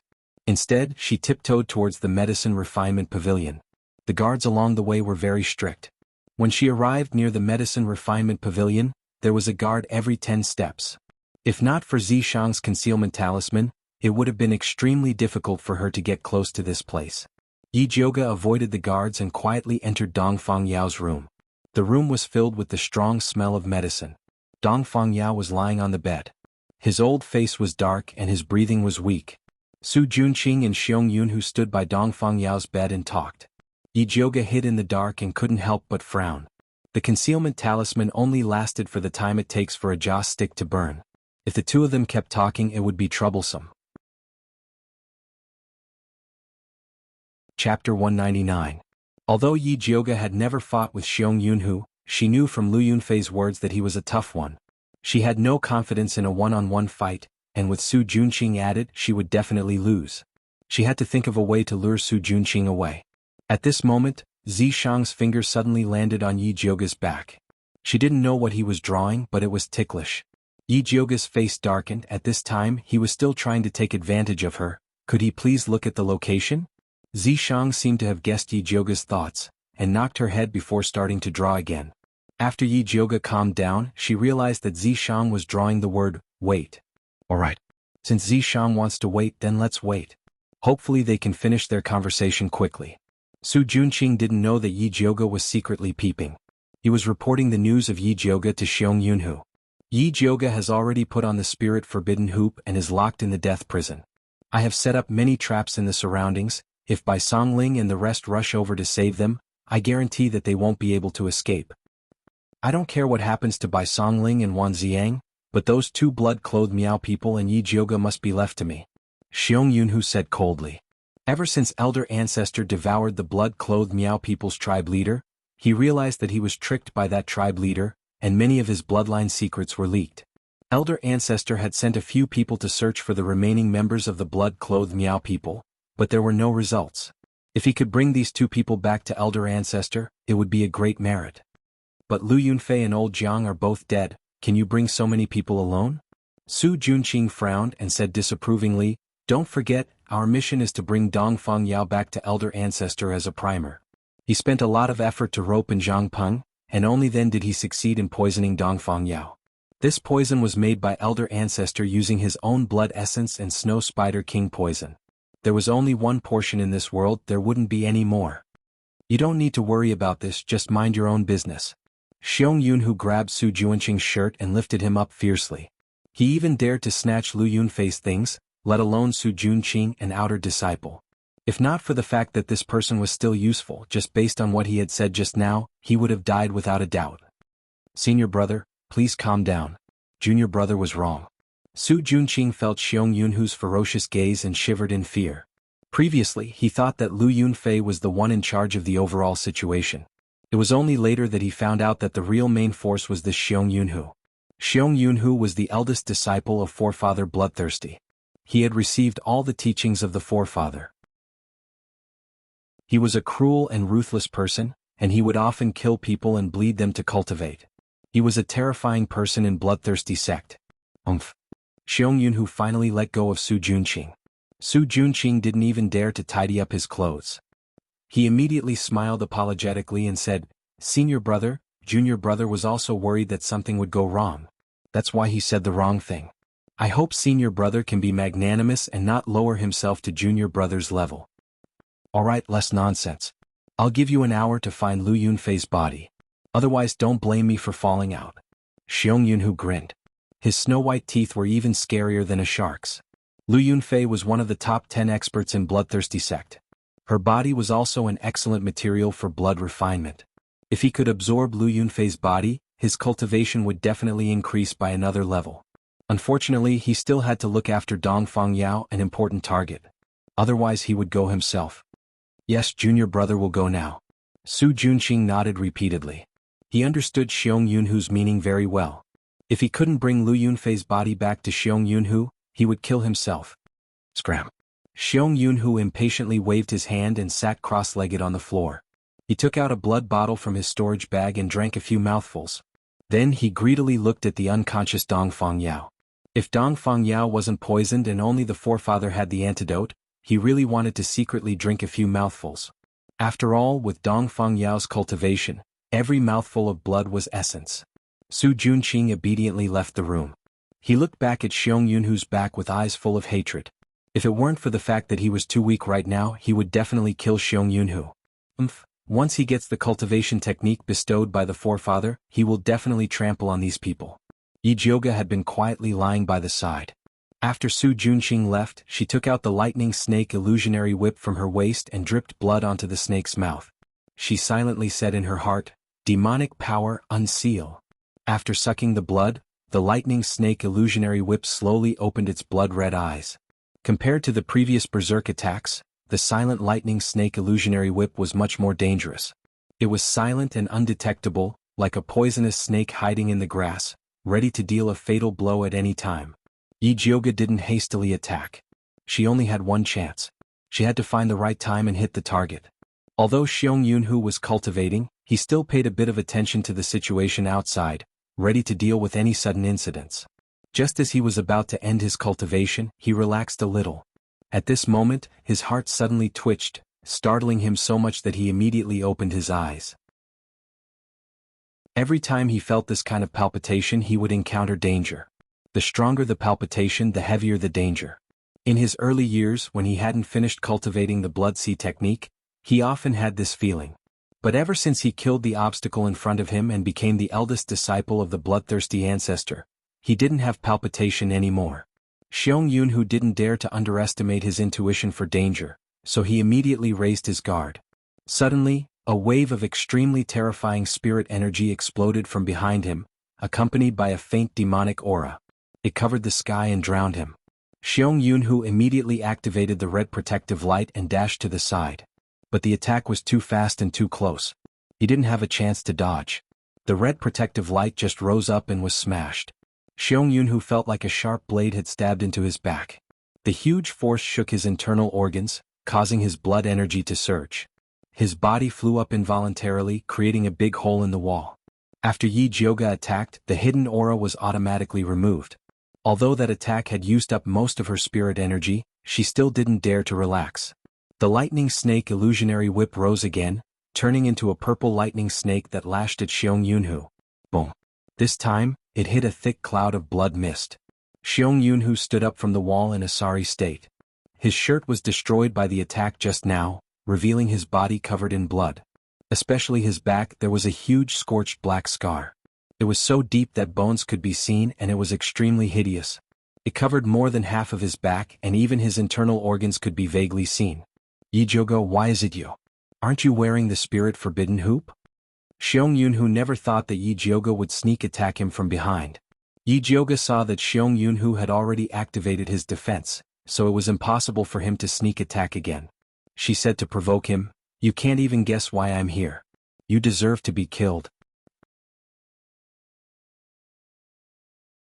Chapter 200. It's Su Junqing, right? That bastard dared to trick me. Xiong Yunhu's face twisted. Now that Dongfang Yao had fallen and Lu Yunfei was dead, Su Junqing only needed to kill him to take all the credit. If he knew this would happen, he would have killed that bastard first. Yijioga raised her eyebrows. She didn't expect Xiong Yunhu to think of Su Junqing, but it was better if they fought each other. Thus, she laughed mockingly and continued acting, "Since you already know the truth, don't think of going back alive. You think you can kill me with this?" Xiong Yunhu roared fiercely. "I've already destroyed your organs. You're just an arrow at the end of its flight. Just obediently accept your death and I'll leave your corpse intact." Yijioga's attitude was arrogant, but she was actually terrified. The lightning snake illusionary whip's attack just now was no joke. If it was someone else, they would have been blasted into pieces. She didn't expect Xiong Yunhu to still be able to talk to her so energetically. "I want to see who dies first." Xiong Yunhu sneered and took out a blood pearl from his storage bag and swallowed it. Yijioga felt something was wrong and couldn't help but take a few steps back. After Xiong Yunhu ate the blood pearl, a strange red light spread out from his body. The wounds on his body and the hideous wound on his back immediately recovered. His aura exploded and blood mist shrouded his body. The smell of blood was so thick that it made people want to vomit. He was like a monster that crawled out of a pool of blood. "You're not his match. Let's go." Zishang grabbed Yijioga's hand and prepared to escape. "Wait." Yijioga looked at Xiong Yunhu, who was covered in blood, and had an idea. She raised her lightning snake illusionary whip and attacked Xiong Yunhu again. The purple lightning snake landed on Xiong Yunhu's head. He revealed a terrifying smile and his bloody hands pinched the purple lightning snake like he was pinching a bug.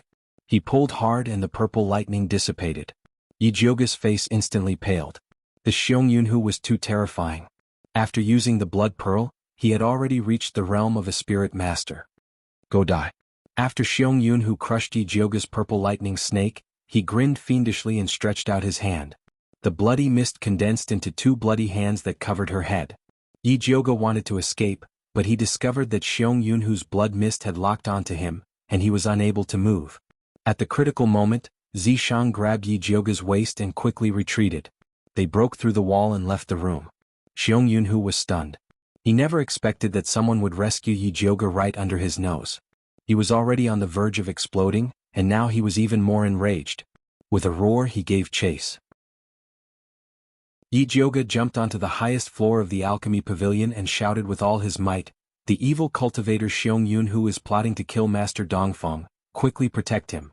It was midnight and the whole city was under martial law. Everything was quiet.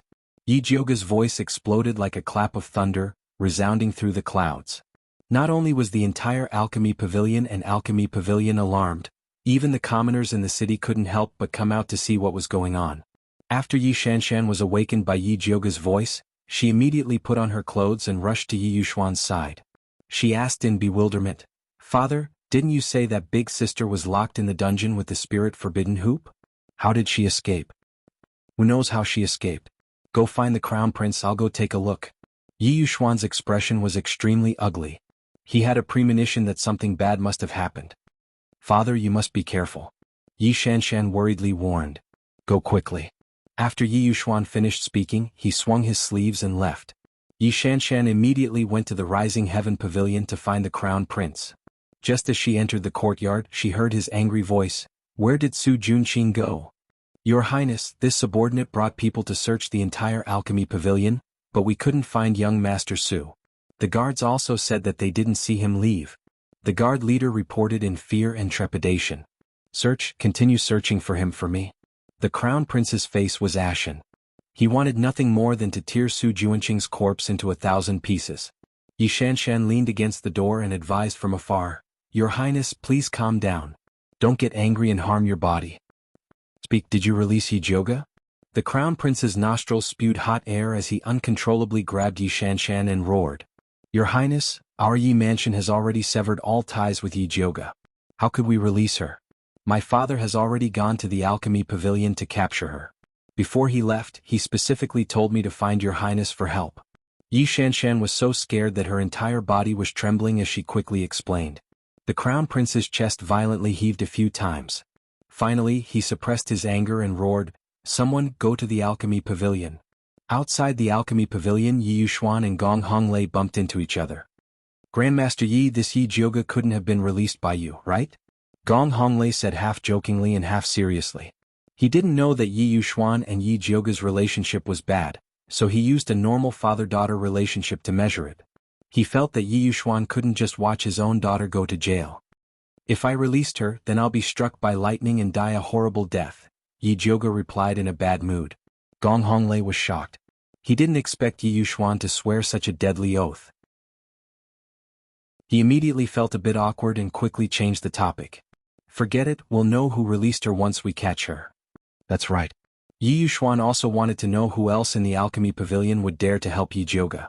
The two of them walked side by side towards the alchemy pavilion. Just as they arrived at the door, they heard the panicked shouts of the guards inside. "Heavens, what is that? Idiot, can't you tell? Of course it's an evil cultivator." But why would this evil cultivator jump out of Grandmaster Dongfang's room and fight with Yi Jioga? Gong Honglei frowned, kicked the door open and rushed in.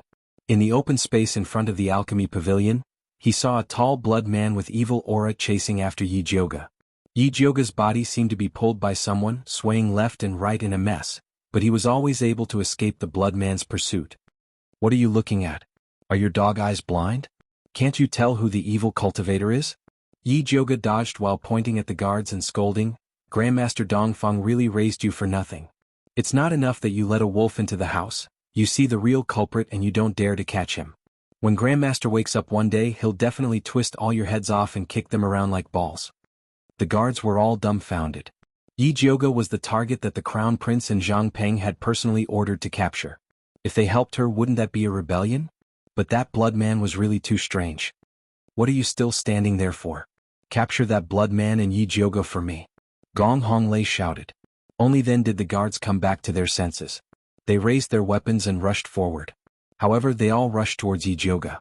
That blood man was too scary. He could shatter a large rock with one palm. Going against him was simply courting death. Yi Jioga was so angry that he almost vomited blood. These guards were simply stirring shit. No, the real shit stirrer was Gong Honglei. Chapter 201. Ijioga once again dodged Xiong Yunhu and the guard's attacks. He turned his head and cursed at Gong Honglei. Gong Honglei, you blind dog. How dare you say you're from the Spiritualist Alliance? I think you're more like someone from the bloodthirsty sect. If your younger sister knew about this, she would definitely regret having a blind older brother. Shut up, all of you, step down. Gong Honglei roared, ordering the guards who were causing trouble to step down. Although he was certain that Yi Jioga was his sister's murderer, the scene in front of him made the bloody man look like a heretic cultivator. Yi Jioga knew that even if he escaped, he could catch him again. However, he had to take down this bloody man immediately. Gong Honglei instantly made his decision. He pulled out the 6-yang sword on his back and infused spirit energy into it. Golden spirit energy pierced through the sword, giving off a piercing light that seemed to cut through the air and pierce towards the bloody man. Xiong Yunhu didn't care about Gong Honglei's sword gleam and sent out a blood mist to block it. He didn't expect the golden sword gleam to be so tyrannical. Not only did it pierce through the blood mist, it pierced through his palm and stabbed into his chest. Ow. Xiong Yunhu let out a crazy roar after being heavily injured. The blood mist on his body condensed into a head-sized ball that exploded on Gong Honglei's body and sent him flying. Yi Jioga hit on the side like a wild beast. While Xiong Yunhu was dealing with Gong Honglei, a lightning snake illusionary whip whipped towards the sword wound on his chest. She had already sealed the demon artifact, so the lightning snake illusionary whip was only an ordinary totem. Although it wasn't as strong as the demon artifact, the lightning energy it contained had a certain restraining effect on Xiong Yunhu. The purple lightning snake landed on Xiong Yunhu's chest, widening the wound. Xiong Yunhu had been chasing Yi Jioga for a long time and was about to go crazy. Now that he was heavily injured again, he immediately roared in anger. He took out a blood bead from his storage bag and swallowed it. Not good, quickly kill him or you won't be able to escape. Yi Jioga shouted.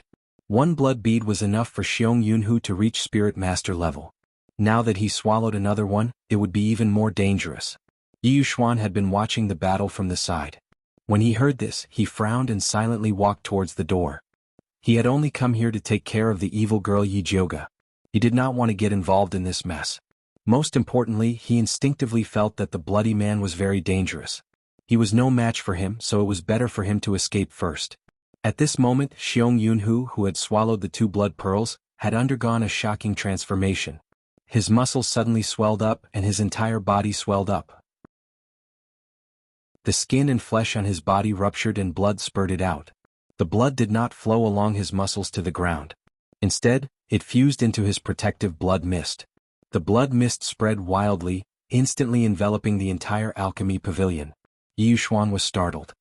He immediately activated his defensive spirit light and rushed toward the door, but he was bounced back by a ray of blood-red light. No one wants to leave here today. Xiong Yunhu's round eyes were bloodshot, and a terrifying light flashed in his pupils. His voice was hoarse like a crazed beast, filled with a bloodthirsty and violent aura. Countless small blood-colored bells condensed in the blood mist and flew to Xiong Yunhu's body, looking very funny. Zishang hugged Yi Jioga and whispered in her ear, "Be careful, this blood mist is strange." Of course. Yi Jioga nervously stared at the blood-colored bells on Xiong Yunhu's body. Before she even finished speaking, the blood-colored bells began to shake crazily. Waves of demonic sounds pierced her ears. It was as if countless ants had drilled into her flesh and blood and were gnawing at her. Yi Jioga trembled in discomfort. In the next moment, a cold aura drilled into her body from Zishang's palm, and like a river bursting through a dam, it sent the ants flying. The rest were devoured by the white bone fire in her dantian. Yi Yuxuan and Gong Honglei were not as lucky as Yi Jioga. They could only tremble and cover their ears, desperately resisting the demonic sound. It was fine for the 2 of them with high cultivation, but the guards who were only elementary spiritualists were in trouble. They let out shrill screams and exploded on the spot. Ah! Xiong Yunhu laughed crazily. He opened his mouth and sucked in the flesh and blood of the guards. He even licked his lips with relish. Yi Jioga looked at Xiong Yunhu's blood-red tongue, and goosebumps rose all over her body. Compared to Xiong Yunhu's move, Lu Yunfei's blood bells were like heavenly music. Grandmaster Yi Jioga, we must work together to take down this evil cultivator today. Otherwise, I'm afraid our lives will be in danger. Gong Honglei calmed his surging blood and looked at Xiong Yunhu vigilantly. Hehehe, Didn't you say that I'm the leader of the evil cultivators and wanted to arrest me and execute me on the spot? Why do you want to cooperate with me now?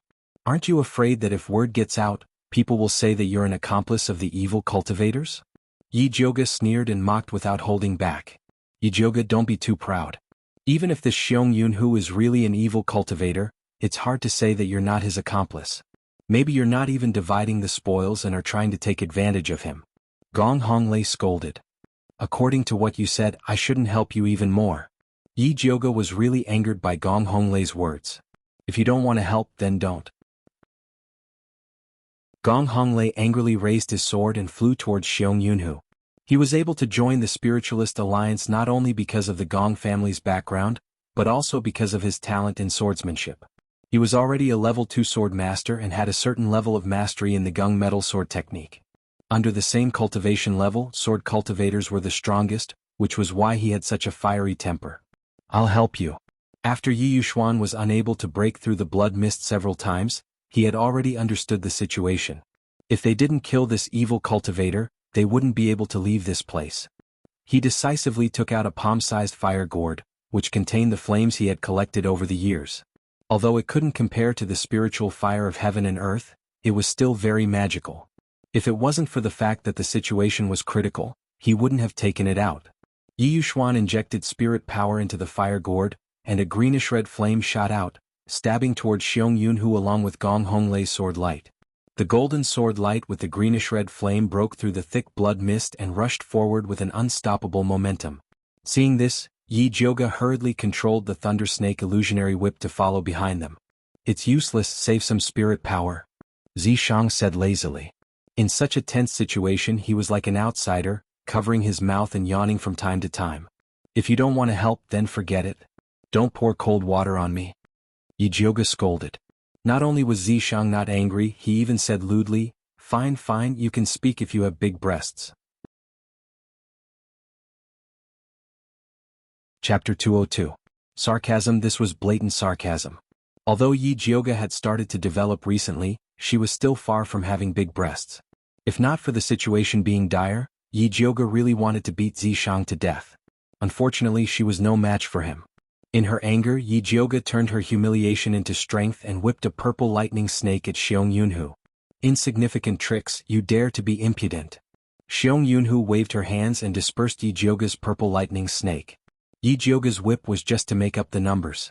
What was truly effective were Yi Yuxuan's flames and Gong Honglei's sword rays. Unexpectedly, the blood mist on Xiong Yunhu's body surged out and extinguished Yi Yuxuan's azure flames like a flood. Yi Yuxuan's face paled and he took 2 steps back. Although he had held back in his attack just now, he was still extremely shocked that he had been defeated so easily. Fortunately, Gong Honglei's 6-yang sword was still flying. Xiong Yunhu stretched out his blood-red hand towards the 6-yang sword. The golden sword ray twisted like a fish and nimbly dodged Xiong Yunhu's hand.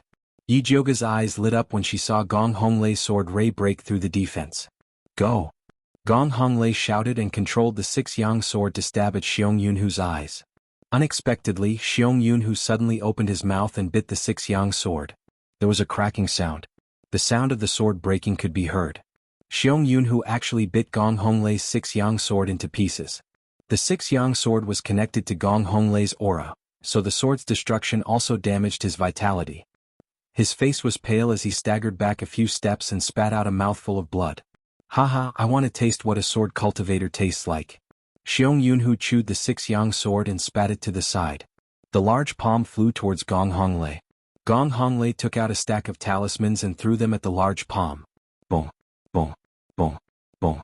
Unfortunately to Xiong Yunhu, the damage from these low-level talismans was less than that of a mosquito. Seeing the large palm approaching, Gong Honglei couldn't help but widen his eyes as despair filled his heart. Yi Yuxuan saw that the situation was bad and hurriedly controlled the fire gourd to shoot out several azure flames to block Xiong Yunhu. He knew very well that if Gong Honglei died he would be next. Humph, a mere alchemist dares to stop me? Die. The bloody mist around Xiong Yunhu's body surged again, and he extinguished Yi Yuxuan's flames with a single palm strike. Cracks immediately appeared on Yi Yuxuan's fire gourd, causing him to almost vomit blood in pain. Gong Honglei was about to fall into Xiong Yunhu's hands. At the critical moment, a soft whip wrapped around Gong Honglei's waist and pulled him to the side. Gong Honglei's body slammed into a tree and slumped down weakly. Fallen leaves covered his head and face. He was sure that Yi Jiuge did it on purpose. However, even if brother Yi Jiu had done it on purpose, he wouldn't dare criticize him. With his previous bad attitude towards Yi Jiuge saving his life was already merciful. If he wanted her to treat him gently, then he must be daydreaming. Jiuge, let's talk about our past grudges when we get out of here. If you have a way to deal with this evil cultivator, hurry up and say it. At this critical moment, Yi Yuxuan didn't dare to sell his father's dignity and pleaded. If I had a way, I wouldn't be trapped here, Yi Jiuge replied snappily. Although she didn't have a way, she knew that Zishang definitely had a way. The situation was critical, so she could only plead with Zishang in a low voice, "Please help me one more time." If she let Xiong Yunhu escape, not only would there be endless trouble in the future, but she would also not be able to clear her name. I said that I only have a third of my demon power left, Zishang said coldly. Yi Jiuge bit her lower lip. This Xiong Yunhu was extremely dangerous after swallowing the blood beads, so she didn't dare ask Zishang to take the risk for her. If she couldn't do it, then she could only escape first. If she left now, she could still get help and have a chance to save Master Dongfang. As for Yi Yuxuan and Gong Honglei, they could only blame their bad luck for not trusting her. Yi Jiuge made up her mind. Just as she was about to ask Zishang to take her away, she heard him say, "Although I only have a third of my demon power left, if you agree to one of my conditions, I will have a chance to recover all my demon power." What condition? Yi Jiuge's spirit was lifted. She knew that Zishang wouldn't be so useless. I heard that a woman's primordial yin is a great tonic. As Zishang spoke, his pair of peach blossom eyes floated towards Yi Jiuge. His meaning was self-evident. Yi Jiuge was speechless. In the end, this demon snake was still thinking about her body. She wasn't afraid of thieves stealing, but she was afraid of thieves remembering. Forget it, since she couldn't keep it, it was better to give it away earlier. Yi Jiuge clenched her teeth and said decisively, "Fine, I'll give you my primordial yin." So straightforward? Zishang raised his eyebrows in surprise. He had flirted with her so many times, but this little girl refused to comply even if he beat her to death. "But I have a condition. I have to wait until I'm 18. Yi Jiuge saw Zishang frown and added, "I'll be 18 in a month. It won't be hard to wait, right?" "Okay, I promise you." A month was indeed not hard to wait. In any case, Zishang didn't want to eat her immediately. "Also, you have to tell me in advance before sleeping. I can't suddenly fall down." Yi Jiuge said very seriously, "The first time, I have to make some preparations." This time, Zishang was a bit speechless. Shouldn't an ordinary girl blush when talking about this? How could Yi Jiuge casually talk about sleeping? He was really too unreserved. However, he liked Yi Jiuge's unreserved taste. "What, you still want to use force?" Yi Jiuge frowned. If Zishang had such a perverted hobby, then she would definitely not accompany him. "If I don't use force, how can I do it?" Zishang couldn't help but laugh. Those peach blossom eyes floated around, almost drilling into Yi Jiuge's heart. "Rogue." Yi Jiuge rolled her eyes. She was sure that Zishang was just teasing her. Forget it, there was still a month. Let's talk about this bed problem later. Just when Yi Jiuge and Zishang seemed to be talking about conditions, they were actually flirting. Yi Yuxuan had already been beaten to the point of pissing his pants by Xiong Yunhu. He cried for his parents and said, "Jiuge, are you listening to me?" "No." Yi Jiuge coldly replied. She had no feelings for this scumbag father. "You." Yi Yuxuan almost blurted out the word sinful girl. Fortunately, he still knew that he was asking for help. He swallowed the words in his throat and then said pitifully, "Jiuge, no matter what, I'm still your father. Do you really want to watch me die?" With that, he hurriedly rolled and dodged Xiong Yunhu's attack. Chapter 203. Before Yi Jiuge could reply to Yi Yuxuan, Xiong Yunhu had already started laughing out loud. "Yi Yuxuan, oh Yi Yuxuan, it's hard for you to claim to be a Pildao master. Your skin is actually so thick. Previously, you were shouting and shouting at the city gate, calling her a sinful girl. Now, you're actually asking her to save your life." He could have killed Yi Yuxuan a long time ago. Right now, he was just teasing him to vent his anger. Tieske, the Xiong Yunhu spoke too well. I don't even have the heart to kill him. Yi Jiuge sighed regretfully. Xiong Yunhu laughed arrogantly and said, "Yi Yuxuan, don't worry. I will definitely bring your evil daughter back to our ancestor to love her." Yi Jiuge immediately changed her mind. "Forget it, the weather is cold, let him die." She hated those scumbags who kept saying that women were playthings. Let's wait a little longer, Zishang said calmly. What are you waiting for? Yi Jioga didn't understand. There is a time limit for his blood beads. It won't be too late to kill him after he's done playing with him, Zishang said coolly. I can wait, but you must protect Yi Yuxuan and Gong Honglei's lives. That way my contribution will be doubled, Yi Jioga added.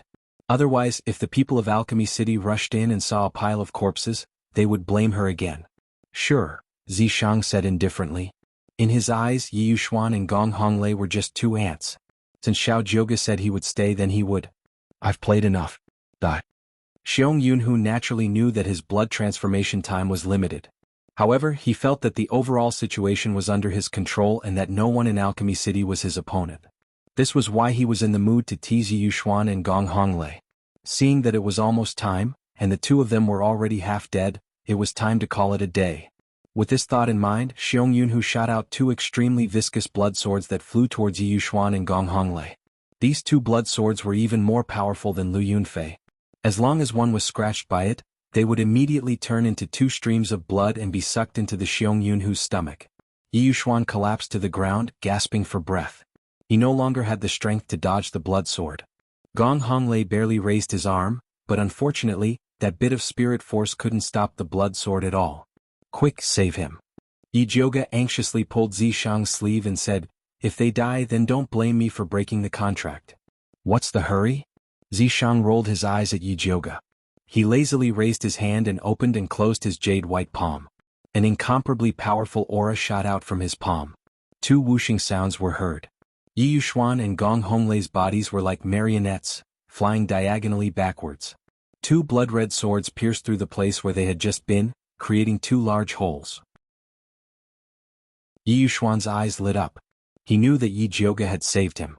Just as he was about to speak, the world suddenly spun around him, and one of his nostrils seemed to be pierced by something. He took a closer look and found that Gong Honglei's finger was stuck in his nostril, and his smelly foot was right next to Gong Honglei's mouth. The vines wrapped around them tightly and hung them upside down. Such a difficult pose was definitely done by someone with malicious intent. Vulgar. Yi Jioga looked at Yi Yuxuan and Gong Honglei, who were sticking their noses in and smelling their stinky feet. He didn't want to admit that he felt a little refreshed. Who's there? Xiong Yunhu didn't expect that there would be someone hiding under the blood mist, and that he hadn't discovered them. At this moment he remembered that when he was chasing after Yi Jioga, she was also saved by a mysterious person. Xiong Yunhu, you've done all sorts of evil. You colluded with Su Junqing to frame me, and you even caused the deaths of so many people. Surrender. Yi Jioga shouted arrogantly. You think you can make me surrender? Xiong Yunhu looked berserk on the surface, but his palm moved slightly in secret. An extremely viscous blood mist turned into a poisonous snake, and under the cover of the blood mist, it silently flew towards Yi Jioga. Bang! The blood snake exploded on the spot before it could even get close to Yi Jioga. Xiong Yunhu's heart palpitated again. This time, it was as if a large hand was tightly squeezing his heart. He had never felt like this before. It was the despair of dying. He instantly knew that the mysterious person behind Yi Jioga was not someone he could deal with.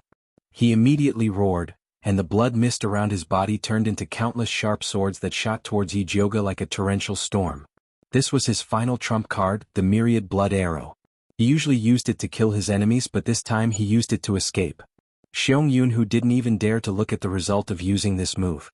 He turned around and rushed towards Dong Fangyao's room. Although it was a pity that he couldn't bring Yi Jioga and the two blood-clothed Miao people back, as long as he brought Dong Fangyao back, he would have completed his mission. He believed that the ancestor wouldn't blame him. Xiong Yunhu's plan was very clear, but before he could fly into Dong Fangyao's room, a strange and powerful force attacked him from behind. He suddenly turned around to meet it with his palm, but it was as if he had hit the air. Be obedient, don't make this sovereign waste his demon power. An ethereal and pleasant voice rang out. Following this, a beautiful and seductive face appeared in the air. Black hair like ink, red lips like blood, and a demonic smile. Especially those pitch-black eyes, which were shrouded in a mysterious light. Those pupils gradually shrank, turning into purple vertical pupils. Countless tiny pupils spun around in his eyes, like a kaleidoscope, dazzling and enchanting. Xiong Yunhu was attracted by those bewitching purple pupils, and he couldn't help but say, Okay. Good child. Zishang smiled slightly, and his black fingernails grew and suddenly slashed across Xiong Yunhu's neck. With a plop, Xiong Yunhu's head rolled down from his neck. Fresh blood spurted out, dyeing the entire door red and forming a river. Zishang stood in this blood and looked back at Yi Jioge with a smile. His beautiful jade-like face was still stained with a drop of Xiong Yunhu's blood. He looked so beautiful, so moving, bloodthirsty and seductive, it was simply shocking. His beauty carried a heavy killing intent and the domineering aura of a powerhouse that said, "Submit to me and prosper, or oppose me and perish." He attacked Yi Jioge from all directions, leaving her nowhere to run. Yi Jioge's little heart was about to shrink. Why did she feel that after Zishang transformed into his human form, he was even more demonic and terrifying than before when he was in his half-snake form? Fortunately, I didn't fail you. Zishang returned to Yi Jioge's side. He placed his right hand on his chest and slightly bowed as if he was reporting to his own leader. Yi Jioge came back to her senses, and only then did she realize that Zishang killed the terrifying Xiong Yunhu in one move. She instantly felt like she was tricked and couldn't help but shout, "Didn't you say that you only have 1/3 of your demon power left?" Yes, after killing that Xiong Yunhu, this sovereign didn't have any demon power left. Zishang blinked innocently, and then raised his hand to support his forehead. His body swayed and fell on Yi Jioge's body and said weakly, I can't take it anymore, this sovereign is so dizzy, quickly support me." Chapter 204. Keep pretending. Yi Jioge pushed him twice but he couldn't push Zishang away. He could only resign himself to his fate and let him stay. "Don't you want to see your spoils?" He didn't forget to give Yi Jioge some benefits. "Oh right." Yi Jioge's eyes brightened as he took Xiong Yunhu's storage pouch. As the head disciple of the Bloodthirst School, this guy must have a lot of good stuff. Yi Jioge had to take a good look later. Yi Jioge put away Xiong Yunhu's pouch and entered the room to check on Grandmaster Dongfeng. Xiong Yunhu's blood mist was broken with his death. The Crown Prince Yi Shanshan and Gong Honglei's men, as well as the fourth-ranked alchemists from Alchemy City, Elder Chen and Elder Xiao, all rushed in.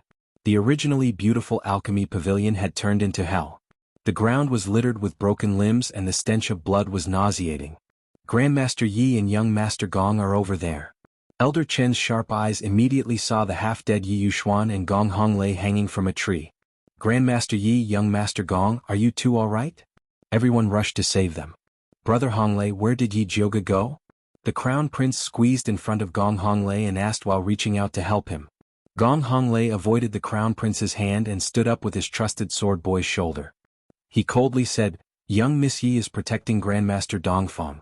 If it wasn't for her, Grandmaster Yi, Grandmaster Dongfeng, and I would have been dead by now." "What did you say? Yi Jioge was protecting Grandmaster Dongfeng and she even saved you? Are you joking?" The Crown Prince raised his voice, wondering if Gong Honglei's head was broken. "I'm not joking, Yi Jioge is not the leader of the heretics. She has always been protecting us, Grandmaster Dongfeng, and all of Alchemy City. On the other hand, Dongfeng Jiaming, you are the one who is distorting the truth and putting the blame on Yi Jioge. You misled me to deal with her and almost killed a good person." Gong Honglei roared at the Crown Prince. "Gong Honglei, who are you talking to?" The Crown Prince's face turned red from anger.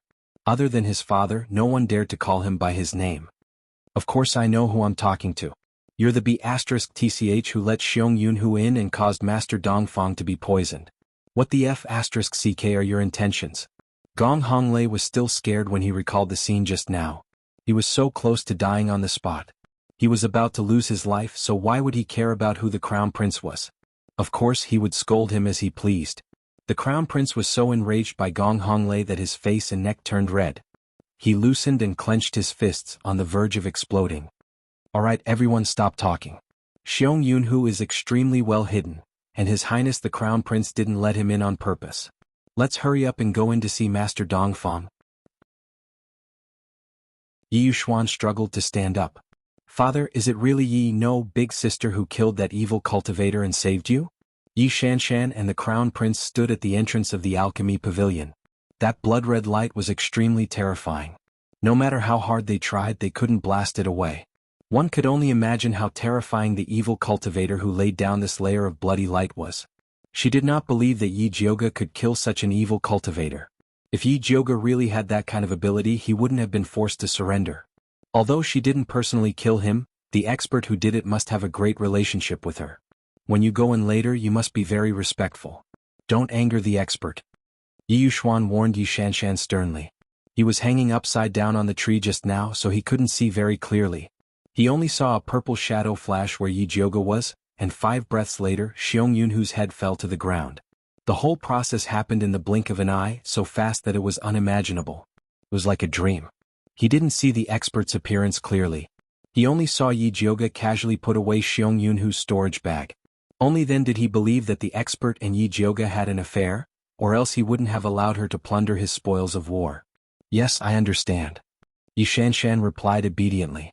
An expert that even her father admired was definitely not a simple person. If she tried to rope him in, he would definitely be of great use. Master Yi, is that expert really that powerful?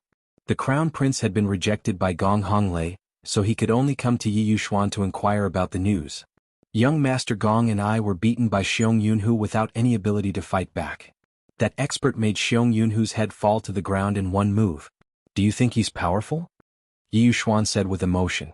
If he had known that Yi Jioga knew such an expert, he definitely wouldn't have kicked Yi Jioga out of the house. However, since Yi Jioga was willing to save him, it meant that she still cared about their father-daughter relationship. No matter what, he was still her father. As long as he coaxed her a bit, she should let bygones be bygones. Yi Yuxuan was busy calculating, so he didn't notice the crown prince's panicked expression and guilty eyes. Su Junqing used the excuse that Xiong Yunhu was a level 2 alchemist and was very good at curing strange poisons, so he asked the crown prince to recommend him to take care of Master Dongfeng. At that time, Old Qin and Old Xiao strongly objected, feeling that they shouldn't let outsiders take care of Master Dongfeng. It was because of his solemn pledge that Old Qin and Old Xiao allowed Xiong Yunhu to enter the alchemy pavilion. Now that Xiong Yunhu's identity as an evil cultivator was exposed, he and Su Junqing would be in danger. In that case, Su Junqing didn't disappear at all, but ran away when he found out that the matter was exposed. That damn piece of trash had really caused him so much trouble. Gong Honglei was already suspicious of the crown prince, so he had been secretly observing his expression. Seeing that his expression changed again and again, without any joy of killing the evil cultivator and finding the real culprit, he knew that the crown prince was guilty. Maybe his sister's death was also related to him. Because when he came to the alchemy city, he personally asked Dongfang Jiaming to take care of his sister, and his sister also replied that the crown prince was very close to her. Thinking of this, Gong Honglei wanted to kill Dongfang Jiaming. However, after the evil stand just now, he had exhausted his spiritual power, and the 6-yang sword was also destroyed. If he acted rashly, he was afraid that he would beat the grass and alert the enemy. He could only suppress the anger in his heart and coldly said to the crown prince, "Put other things aside, the most important thing now is the safety of Master Dongfang. Young Master Gong is right, let's quickly go in and see Master Dongfang." Old Qin and Old Xiao quickly nodded. Although they were level 4 alchemists, they usually only cultivated and never cared about worldly things. So after Master Dongfang and Li Zijuan fell, they left everything to the Crown Prince and Zhang Peng to deal with. They didn't expect that the Crown Prince and Zhang Peng would make a mess of things, so they had to personally take care of it. Chapter 205. The Crown Prince, Yi Yuxuan, Yi Shanshan, Gong Honglei, Elder Chen, Elder Xiao, and the others squeezed into the room. After passing through the outer hall and entering the inner room, they saw Yi Jioga sitting in front of Master Dongfang's bed. She was calmly taking his pulse with a solemn expression on her beautiful face. Behind her stood a breathtakingly beautiful man dressed in a light purple robe. When he saw the crowd enter, he put a white finger to his rosy lips and made a shushing gesture. It was a simple action, but it was incomparably enchanting and magical. It was so beautiful that it was suffocating. Everyone couldn't help but hold their breaths and stare at him in a daze. Yi Shanshan stood dumbfounded on the spot. She didn't expect there to be such a seductive man in the world. Although the Crown Prince was considered a dragon among men and was extraordinarily handsome, compared to the man in front of her, the difference was like the clouds and mud. Yi Shanshan felt her heart pounding. It was about to fly out of her mouth and fall into the man's hands. Yi Shanshan wasn't the only one who thought this. Even the Crown Prince and Gong Honglei were head over heels for Zishang. He thought to himself, no wonder there are gay men in this world. Such a beautiful man, he would even be willing to kneel at his feet. After Yi Jioga finished taking Master Dongfang's pulse, she looked up and saw a large group of people staring at Zishang. She couldn't help but fake a few coughs and give Zishang a warning look. You know you're a monster, so don't release your hormones. It will cause trouble for me. Zishang smiled at Yijioga as if to say, I know, my charm will only bloom for you. The two of them exchanged flirtatious glances with each other. Only then did everyone wake up from Zishang's enchantment. Yishanshan tidied up her hair and shyly bowed to Zishang. She used her most pleasant voice to ask, May I ask for your name, master? Zishang didn't reply. Instead, he lowered his head and asked Yijioga, What do you think I should call you? Whatever you like. Why are you asking me? Yijioga felt very unhappy after receiving Yishanshan's hatred.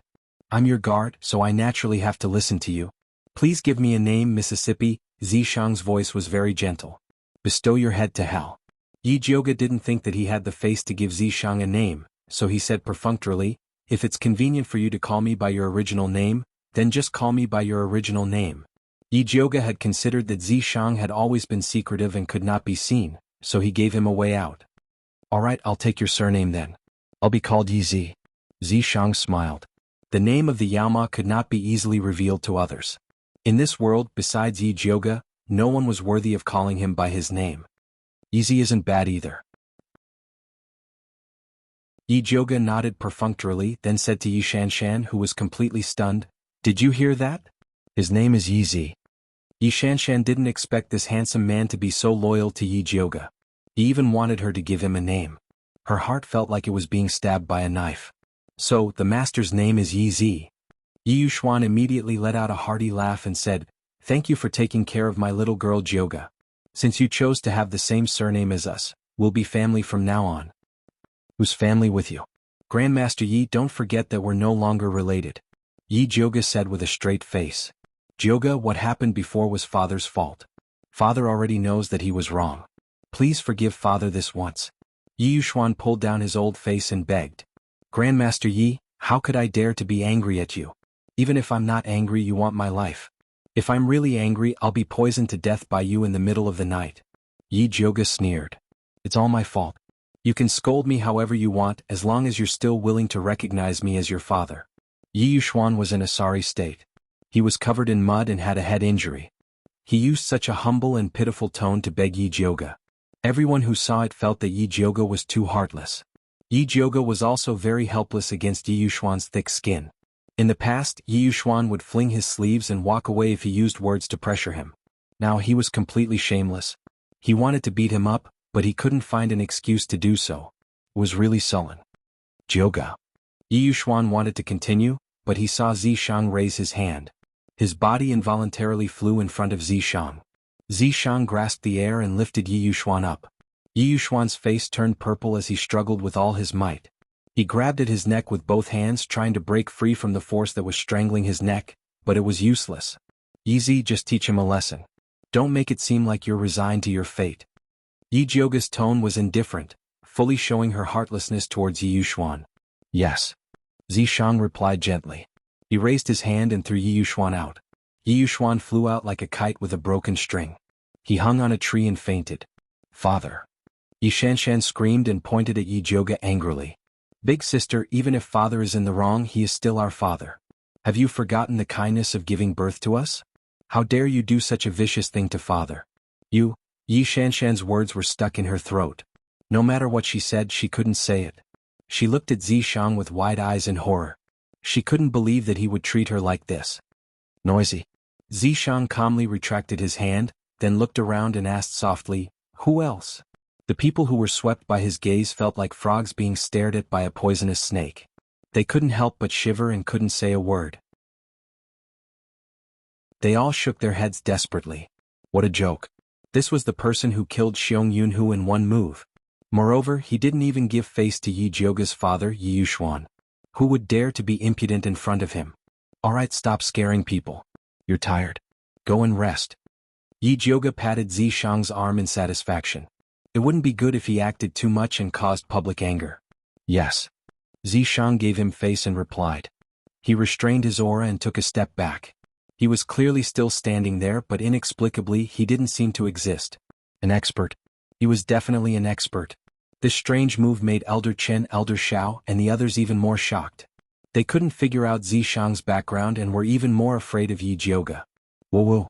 Yi Shanshan, who had been forgotten by everyone, pointed at Yi Jioga and then at her throat, asking Yi Jioga to save her.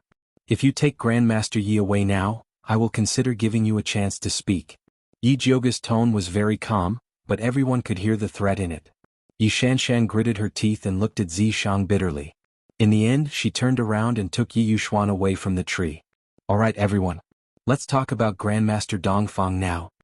Yi Jioga smiled faintly and turned everyone's attention back to him. Chapter 206. Yes, miss, how is Master Dongfang's injury? Elder Qin and Elder Xiao asked. Master Dongfang has been poisoned by a rare poison. It was created by the ancestor of the bloodthirsty sect using his own blood and the Frost Spider King's poison. I don't have a way to cure it right now. Yi Jioga added, the Frost Spider King's poison is unique to the bloodthirsty sect. Dongfang Ke was poisoned by that very same poison. Everyone was in an uproar when they heard this. Miss Yi, since you can recognize this poison, you must have a way to cure it. As long as you tell us, you can name any condition you want. Elder Qin said anxiously. That's right, young Miss Yi. Grandmaster Dongfang is not only our Alchemy City's city lord, he is also the only 6th-ranked alchemist in our Thunder Country.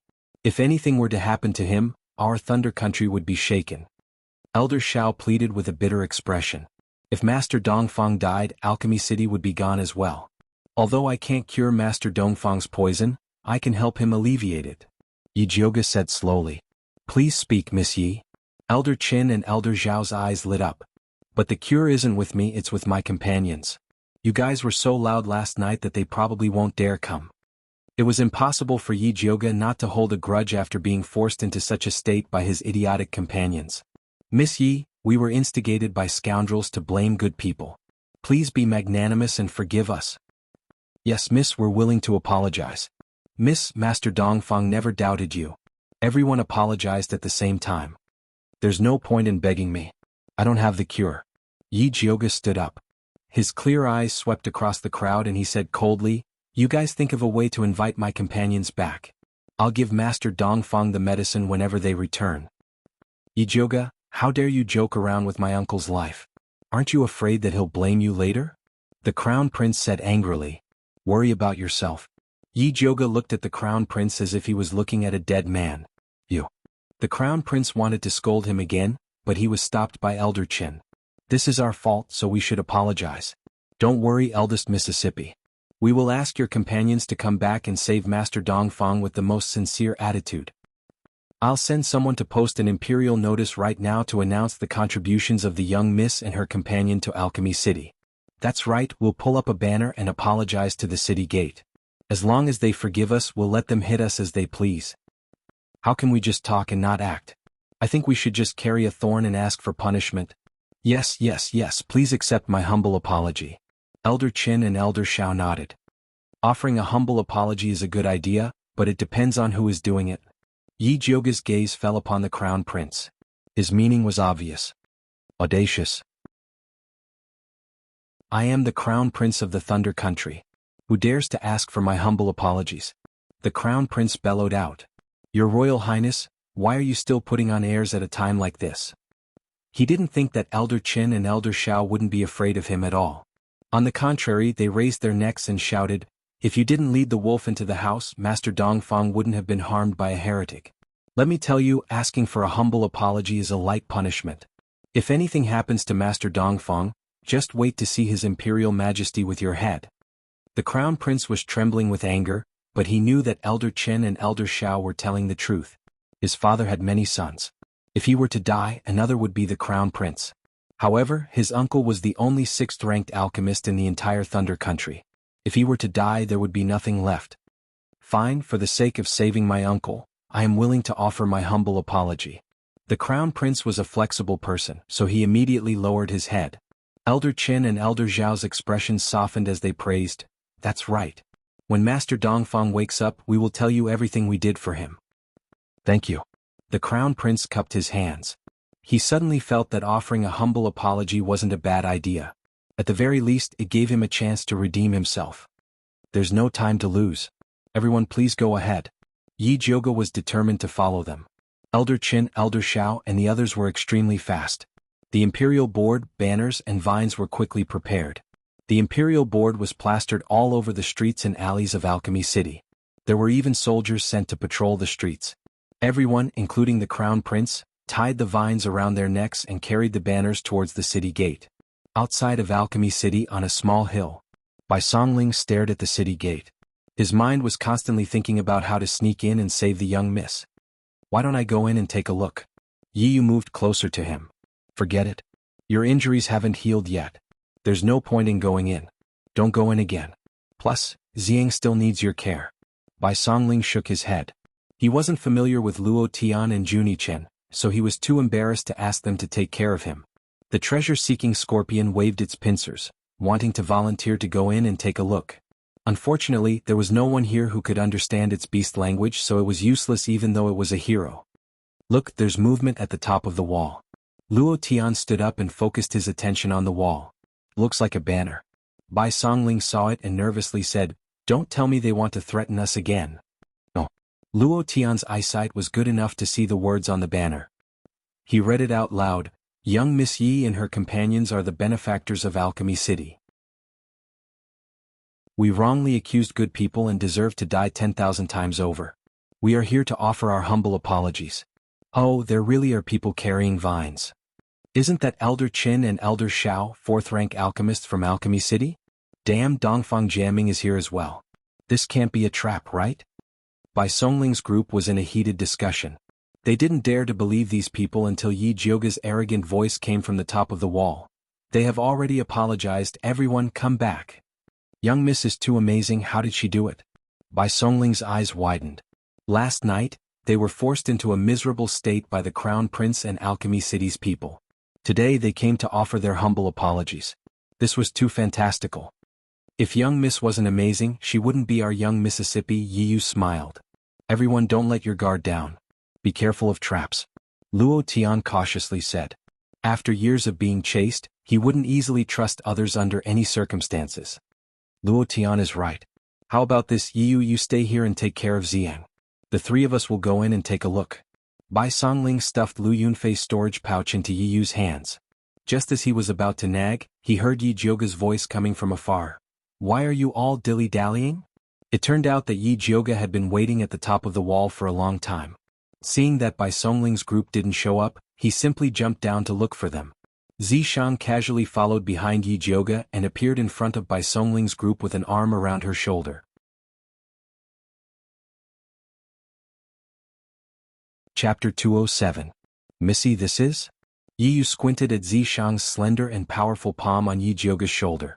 Such a possessive posture meant that the relationship between this devilishly handsome man and Missy was not simple. This is Yi Zi, my guard. Yi Jioga's shoulder shook off Zishang's restless claw. She glared at Zishang as a warning. Which guard dared to touch Missy's shoulder? Was he courting death? Zishang's lips curled up, he was well behaved. When did Missy get such a guard? Why haven't we seen him before? Bai Songling looked at Zishang cautiously. Such a devilishly handsome man was definitely not normal. Could he be sent by a heretical cultivator? This is a long story. Yi Jioga scratched his face. He could not possibly say that Zishang was her creditor, right? Missy, there's no hurry. We have plenty of time. Yi Yu's voice was gentle but firm. Bai Songling nodded. Luo Tian and Juni Chen did not speak, but they were avoiding Zishang. It was obvious that they did not trust him. Yi Jioga had a headache. Looking at Bai Songling's attitude, it would be hard to pass without an explanation. However, Zishang was in the limelight this time. She had to think of a reasonable identity for him, or else it would be troublesome when she returned to Shangjing. She could not help but look at Zishang, hoping that he could give her some hints. Zishang raised his brows as he looked at her, looking like a king waiting for orders. Missy, is there something you can't say? The more Bai Songling looked, the more she felt that something was wrong. Heretical cultivators were extremely cunning, just look at Lu Yunfei. This handsome man called Yi Zi looked like a monster. His skills were probably even more profound. Missy might already be under his control. Bai Songling gave Yi Yu and Luo Tian a look. The three of them moved lightly and surrounded Zishang. At the same time, Xiaohong, Black Tyrant, and Big Mouth flew up. Even the treasure-seeking scorpion quietly crawled under Zishang's feet, preparing to launch an attack. Zishang's rosy lips curled up slightly. His dark eyes flashed with a teasing light. That mischievous look was so charming that Yi Jioge's heart could not help but tremble. He was not charmed but scared. Zishang's fingers moved slightly, and an imperceptible force spread out. Don't mess around. Yi Jioge widened his eyes and stretched out his hand. Unfortunately, it was too late. The goo worm Xiaohong screeched and flew back to Luo Tian's body like a cat whose tail had been stepped on. Lil Red curled up in Luo Tian's arms and shivered. It cried and said, "I'm just a little worm." Black Tyrant and Big Mouth were also so frightened that they squirmed in Yi Yu and Bai Songling's clothes. Black Overlord, what's wrong? Yi Yu frantically pacified his goo worm. Big Mouth, get out here. Big Mouth scurried all over Bai Songling's body. It was so itchy that Bai Songling felt uncomfortable all over. He reached out to grab Big Mouth back. He didn't expect Big Mouth to be so flustered that he went into Bai Songling's pants. Bai Songling was so scared that he almost screamed. Yi Jioge held his forehead and looked at the chaotic scene helplessly. The more she thought about it, the angrier she became. She lifted her foot and stomped on Zishang's foot. Zishang moved his feet, and Yi Jioge stepped on the head of the treasure-seeking scorpion that had just emerged. The treasure-seeking scorpion wanted to attack, but its master stepped on it. Heartbroken, it flew back to the female scorpion's side to seek comfort. "Young miss, who is he?"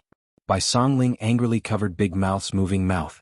He was actually sent by my grandfather to protect me." After Yi Jioge said this, he suddenly thought of a perfect idea. Grandfather couldn't show himself for some reason, so he sent him to protect me in secret. I was able to recover my cultivation and appearance because of him. He had always been hiding in the dark. This time, because the heretic cultivator is too powerful, I asked him to come out and help. Yi Jioge finished in one breath. Without waiting for Bai Songling and the others to ask, he immediately changed the topic. "How is Big Brother 1? Is he okay?" Bai Songling was a straightforward person. She immediately fell for Yi Jioge's trick. She honestly replied, "I have already fed him the antidote for the muscle softening powder. He woke up once last night, but now he has fallen asleep again. I'll go take a look." Yi Jioge followed Bai Songling to the back of the small slope. He saw that Wan Ziang was still lying on the stretcher, but his complexion looked much better than yesterday. Yi Jioge felt his pulse again and nodded. He's fine, but his body is still a bit weak. He needs to eat something good to nourish himself. Where can we find something good to nourish him in this damn place? Bai Songling scratched her head. I was about to tell you about this. Grandmaster Dongfang was poisoned by the bloodthirsty sect's king poison. The people from Alchemy City want us to go back and help him detoxify it. Yi Jioge stopped.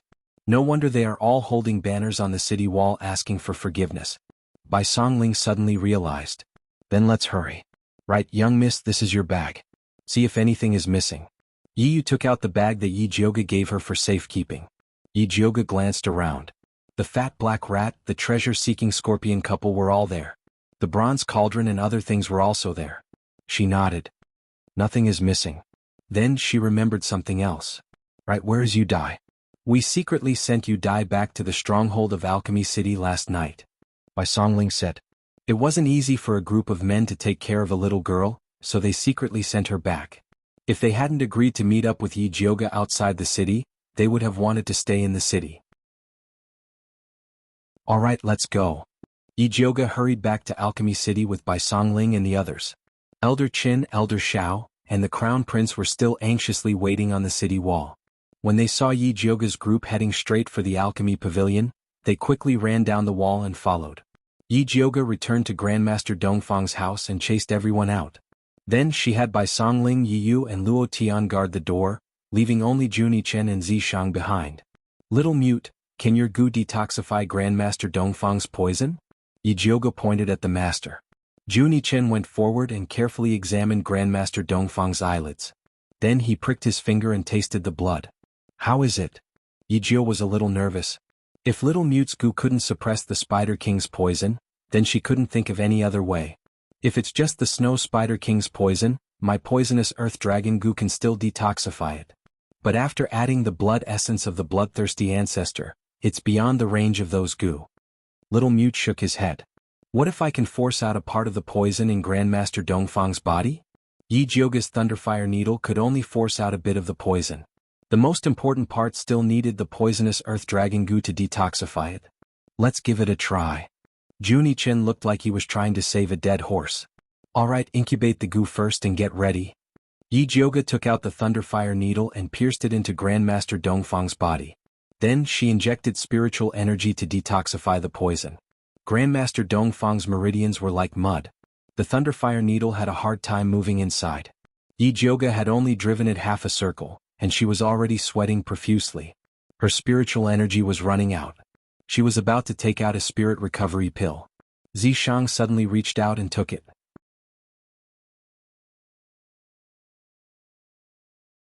Chapter 208. What are you doing? Yi Jioga reached out to grab the pill. Zishang threw the pill into his mouth and said, I'll give you something better. With that, he placed his palm on Yi Jioga's back and a wave of pure spiritual power surged in. The stilled Thunderfire needle immediately spurted out like it was injected with chicken blood. It instantly passed through several meridians in Master Dongfang's body. Why are you suddenly helping me? Yi Jioga looked at Zishang vigilantly. This guy was a demon that wouldn't do anything without benefits. It was too suspicious for him to help her for no reason at all. Because I'm in a good mood today, so I'll give you some benefits. Zishang wouldn't tell Yi Jioga that he was making his presence known. Yi Jioga still had some doubts, but with Zishang's help the healing effect was very obvious. She didn't refuse. Soon, the Thunderfire needle completed one cycle in Master Dongfang's meridians and flew out of his Baihui point. Little mute, use your goo. Yi Jioga stopped. Junichin rolled up his sleeves and a large black dot flew out of his arm. Then it turned into a very beautiful pink caterpillar with a round head and entered Master Dongfang's body. Why is it pink? Yi Jioga asked in surprise. This is the only mother goo in this batch. If it wasn't for the emergency he wouldn't have taken it out. He had been raising goo for so many years, but this was the first time he had raised a mother goo. It's pretty? Yi Jioga was a bit moved. A pink caterpillar was filled with the heart of a girl. It was very suitable for her. Don't talk and watch the old man, Junichin said solemnly. The black energy on Master Dongfang's face faded bit by bit. It seemed that the pink caterpillar was starting to work. At this time, Junichin suddenly asked, the people from Alchemy City treated you so badly, why did you still save him? First, Master Dongfang has always been helping me. He's not a bad person. Second, the enemy of my enemy is my friend. Master Dongfang was hurt so badly by bloodthirsty ancestor that the two are mortal enemies. Helping him is the same as fighting against bloodthirsty ancestor. Yi Jioga explained simply. You really believe this old man can deal with bloodthirsty ancestor? Junichin glanced at Master Dongfang in disdain. No matter how he looked at it, he was defeated so easily by the bloodthirsty sect. He is the only level 6 alchemist in the Thunder Nation. He has friends all over the world. If he can't deal with it he will find a helper. Yi Jioga was very confident in the old man Dongfang Yao. You have a point, Junichin said thoughtfully. While Yi Jioga was talking to Junichin, his eyes never left Master Dongfang. She found that after the black aura on his face had subsided to his neck, it suddenly surged back at an even faster speed than before, like a flood breaking through a dam. What's going on? Yi Jioga hurriedly sealed the black gas with a needle and asked Junichin. That insect queen can't cure his poison, Junichin said coldly. Damn it. Yi Jioga could not help but bite his lower lip as he subconsciously looked at Zishang. It was said that this guy was in a good mood today. Maybe he would give her an idea for free. Unexpectedly, Zishang's eyelids were half-lidded and his breathing was steady. He had actually fallen asleep while standing. Yi Jioga looked away gloomily. Sure enough, she could not count on this unreliable guy. She had to rely on herself. Yi Jioga swallowed a spirit recovery pill and was about to continue using the Thunderfire needle to detoxify Master Dongfang when she heard Junichin say coldly, this old man better be able to deal with the bloodthirsty ancestor. After saying that, his abdomen rose and fell violently. He suddenly opened his mouth and spat out a golden insect. This insect was about the size of a thumb and looked like a beetle. It had the head of an insect but it had a human face. Upon closer inspection, it looked somewhat similar to Junichin. Other than the human face, the black dots on the beetle's wings were also human faces. They were densely packed, layer upon layer, flickering in and out of existence. It was very strange and scary. Is this your natal goo? You even managed to cultivate a human face. Yi Jioga was shocked. The Blood Cloak Miao tribe's cultivation method was very strange. They focused on the integration of human and goo. They devoted their entire lives to cultivating caterpillars into human-shaped insects. It was said that when the human-shaped insects successfully cultivated, they would become their second incarnation. The body would be indestructible and indestructible, comparable to immortality. If I hadn't been injured by that dog bloodthirsty ancestor, I wouldn't have just cultivated a human face, I would have cultivated a human head, the natal goo said unhappily as it flapped its wings. That voice was exactly the same as Junichen's. After spitting out the natal goo, Junichen had become a real mute. He made a gesture to the natal goo with a straight face. What are you rushing me for? I am the king of goo. I usually eat the most poisonous things in the world. Now I have to suck the blood of an old man to detoxify him. How miserable. The natal goo muttered as it flew to Master Dongfang's neck. Then it opened its mouth, revealing its sharp white teeth, and bit down on the blood vessels on the neck. The natal goo's attack was much more powerful than the pink caterpillar. The black gas on Master Dongfang's face dissipated like a receding tide, disappearing without a trace in the blink of an eye. The pink caterpillar wobbled out of Master Dongfang's mouth. Its body had grown 3 times its original size, and it was so fat that it had turned into a pink ball. It flew up and down and finally fell to the ground with a thud. It bounced and rolled to the corner of the table. It'll be fine, right? Ijioga said as he picked up the round pink caterpillar. It has sucked too much poisonous blood, it can't live. Junichen gestured to Ijioga with a straight face. Can you give it a spirit beast pill? Ijioga felt it was a pity. After all, it was a hero and a rare female insect. It was too trustworthy to die like this. You can try, but the possibility is not high. Junichen waved his hand and ignored Ijioga. Then let's try. Ijioga still had a lot of spirit beast pills. He took out 2 and crushed one to feed it. The fat pink caterpillar was already stuffed to death, but when it saw the good stuff, it forced itself to swallow it. His round belly immediately bulged out again as if he had a hernia. Ijioga was really afraid that it would die. After feeding it one, he put away the other one. Then he stretched out his fingers and massaged its belly to help it absorb. The pink caterpillar showed a comfortable expression, and with its fat belly, it fell asleep. After eating and sleeping, this pink caterpillar was quite carefree. Ijioga smiled and massaged the pink caterpillar while watching Junichen detoxify Master Dongfang.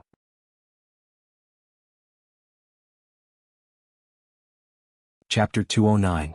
Junichen's body didn't move, but his abdomen kept vibrating, making strange noises. The life-bound goo's winged face revealed a ferocious expression, as if it was in great pain. It absorbed the blood faster and faster, and the black gas on Master Dongfang's body decreased. But in that place in his heart, there was always a soybean-sized piece of black gas stuck there. Junichen's face became paler and paler, his face covered in sweat. It was obvious that using the life-bound goo was a huge burden on him. Ijioga opened her spirit eye and looked at Master Dongfang's chest, only to see the black gas stuck to the top of his heart meridian. She took out her thunderfire needle and stabbed it, releasing a small purple electric current. The ball of black chi bounced off. The life-bound goo took the opportunity to suck harder, sucking out a drop of dark red blood from Master Dongfang's neck. The drop of blood was very strange, it was in the shape of a heart. After it was sucked out, it wriggled and tried to escape, but was swallowed by the life-bound goo. Hee, bloodthirsty old man, you didn't think I would be waiting for you here. The life-bound goo chuckled and flew back into Junichen's abdomen. What's up with that drop of blood? Ijioga finally figured it out. Junichen helping Master Dongfang detoxify was fake, he just wanted to suck that drop of blood. That's bloodthirsty old man's life-bound blood essence. It's very important for him to cultivate the bloodthirsty great art. The life-bound goo replied proudly in Junichen's stomach. The reason why bloodthirsty old man was willing to take out this drop of blood essence to make poison was because he had to get Master Dongfang. Unfortunately, no matter how much he calculated, he never expected that Junichen would appear here. He also never expected that Junichen's vital insect would recover its cultivation through Ijioga's spirit beast pill and snatch away his drop of blood. Then is Master Dongfang successfully detoxified? Ijioga didn't care about bloodthirsty old man's blood essence, she only cared about Master Dongfang's illness. This old man is lucky to have met me, but bloodthirsty old man is very cunning. Even though he's detoxified, his body has suffered great damage. To be completely cured, he needs to use the blood lotus from bloodthirsty sect. Otherwise, he can forget about cultivating in the future. Junichen said. Blood lotus? What is that? Ijioga asked with a frown. It's a kind of treasure that bloodthirsty ancestor raises in the blood pond. It's rootless and feeds on blood, but it can bloom into the most beautiful lotus flower. It has the effect of purifying blood. Bloodthirsty ancestor cultivates by sucking human blood, so he has a lot of impurities in his body. He relies on this blood lotus to repair them. Junichen's eyes were filled with greed when he talked about the blood lotus. It was a good thing. Let's talk about the blood lotus after Master Dongfang wakes up. It was good enough that Yi Jioge had saved his life. Helping him with his cultivation was no longer an option. He'll wake up in an incense stick's time. I'm going to cultivate now. Junichen had swallowed Ancestor Bloodthirsty's blood essence, so he had to refine it as soon as possible. Otherwise it would be troublesome. Go, I'll stay here and watch him, Yi Jioge said as he waved his hand. After Junichen left, Zishang, who had been standing with his eyes closed and pretending to be asleep, suddenly opened his eyes. He stared at Yi Jioge's fingers that were massaging the pink caterpillar and said, "How long are you going to massage it? Don't tell me you're jealous of a bug." Yi Jioge looked at Zishang in surprise. This was a female bug. That's right, I'm jealous. Don't forget that your entire body belongs to me. Zishang smiled very gently, and his voice was very pleasant to listen to. Don't you have anything to report when I'm in seclusion? Yi Jioge finally understood that there was a hidden meaning in Zishang's words. She carefully thought about all the things she had done during this period of time, and immediately remembered the drop of blood that had been swallowed by the fat black rat. My king, I was wrong. I didn't think things would turn out like this. After Yi Jioge honestly explained what had happened, he took out the fat black rat from the bag and placed it in front of Zishang. After it ate my drop of blood, it has been unconscious. Take a look and see what's going on. At least you know what's good for you. Zishang glanced at Yi Jioge and took the fat black rat. The fat black rat landed on Zishang's hand. Its eyes were still closed, but it could clearly feel the approaching danger. Its fat body shrunk even tighter, and it even seemed to be shivering. Zishang's palm did not move. A black light was emitted from his palm and enveloped the fat black rat. The fat black rat's black fur underwent a huge change. Its black fur turned into a light silver color, shining with a beautiful radiance. The surface was covered with golden veins, like ripples on the surface of water. The most mystical thing was that there was a small golden flower bud on its head. The day I picked it up, it looked like this, Yi Jioge hurriedly said. Zishang did not reply, but the black light in his hand became even hotter. The fat black rat's face revealed a painful expression. The flower bud on its head slowly bloomed, and the stamen of the flower flowed out a golden radiance that covered its entire body. The fat black rat actually turned into a baby with a flower on its head in the golden radiance. It was chubby, tender, and had delicate facial features. It was extremely cute. Yi Jioge forcefully blinked her eyes, thinking that she was seeing things. Very quickly, the black light in Zishang's palm disappeared, and the baby also disappeared, turning back into a fat black rat. What's going on? Yi Jioge was a little surprised and hurriedly asked, was that baby a rat that turned into a spirit, or a child wearing a rat's skin? Neither. Zishang shook his head. Was it an illusion? Yi Jioge asked again. Also not. Zishang still shook his head. Then what was it? Yi Jioge was anxious. How could there be a fat rat turning into a cute baby in this world? If she did not clarify this matter, how would she be able to order the fat black rat to spit saliva for her in the future? We'll know when it wakes up. Zishang continued to shake his head. No matter how Yi Jioge asked, he would not say. If you don't want to say it, then don't say it. Anyway, this fat black rat is mine. Yi Jioge snatched the fat black rat from Zishang's hand and stuffed it back into the bag along with the pink caterpillar. At this time, the crown prince's excited shout came from outside the door. What are you guys blocking here for? Quickly let Ben Gong in. If anything happens to Imperial Uncle, can you afford to pay for it? Eldest Miss is inside helping Master Dongfang detoxify the poison. Unrelated people are not allowed to enter, Bai Songling replied coldly. Do you think this Empress is an outsider? Are Elder Qin and Elder Shao irrelevant people? The Crown Prince's voice was as sharp as a hen that had been strangled. He shouted hysterically at the door, Yi Jioge, come out. How dare you call Eldest Miss by her name? Bai Songling was also angry. Seeing that the situation was about to get out of control, Yi Jioge was still calm. She reached out to feel Master Dongfang's pulse. Seeing that his pulse was stable and there were signs of him waking up at any time, she raised her voice and ordered Bai Songling, let them in.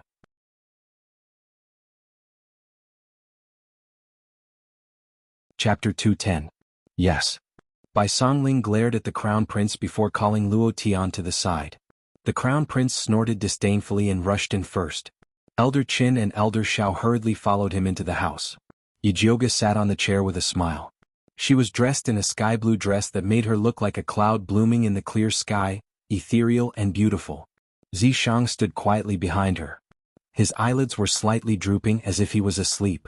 As soon as the crown prince entered, he angrily pointed at Yijioga's nose and shouted preemptively, "Yijioga, how dare you block us outside? Do you want to do something to uncle?" Yijioga didn't say anything. Even the smile on his face didn't change.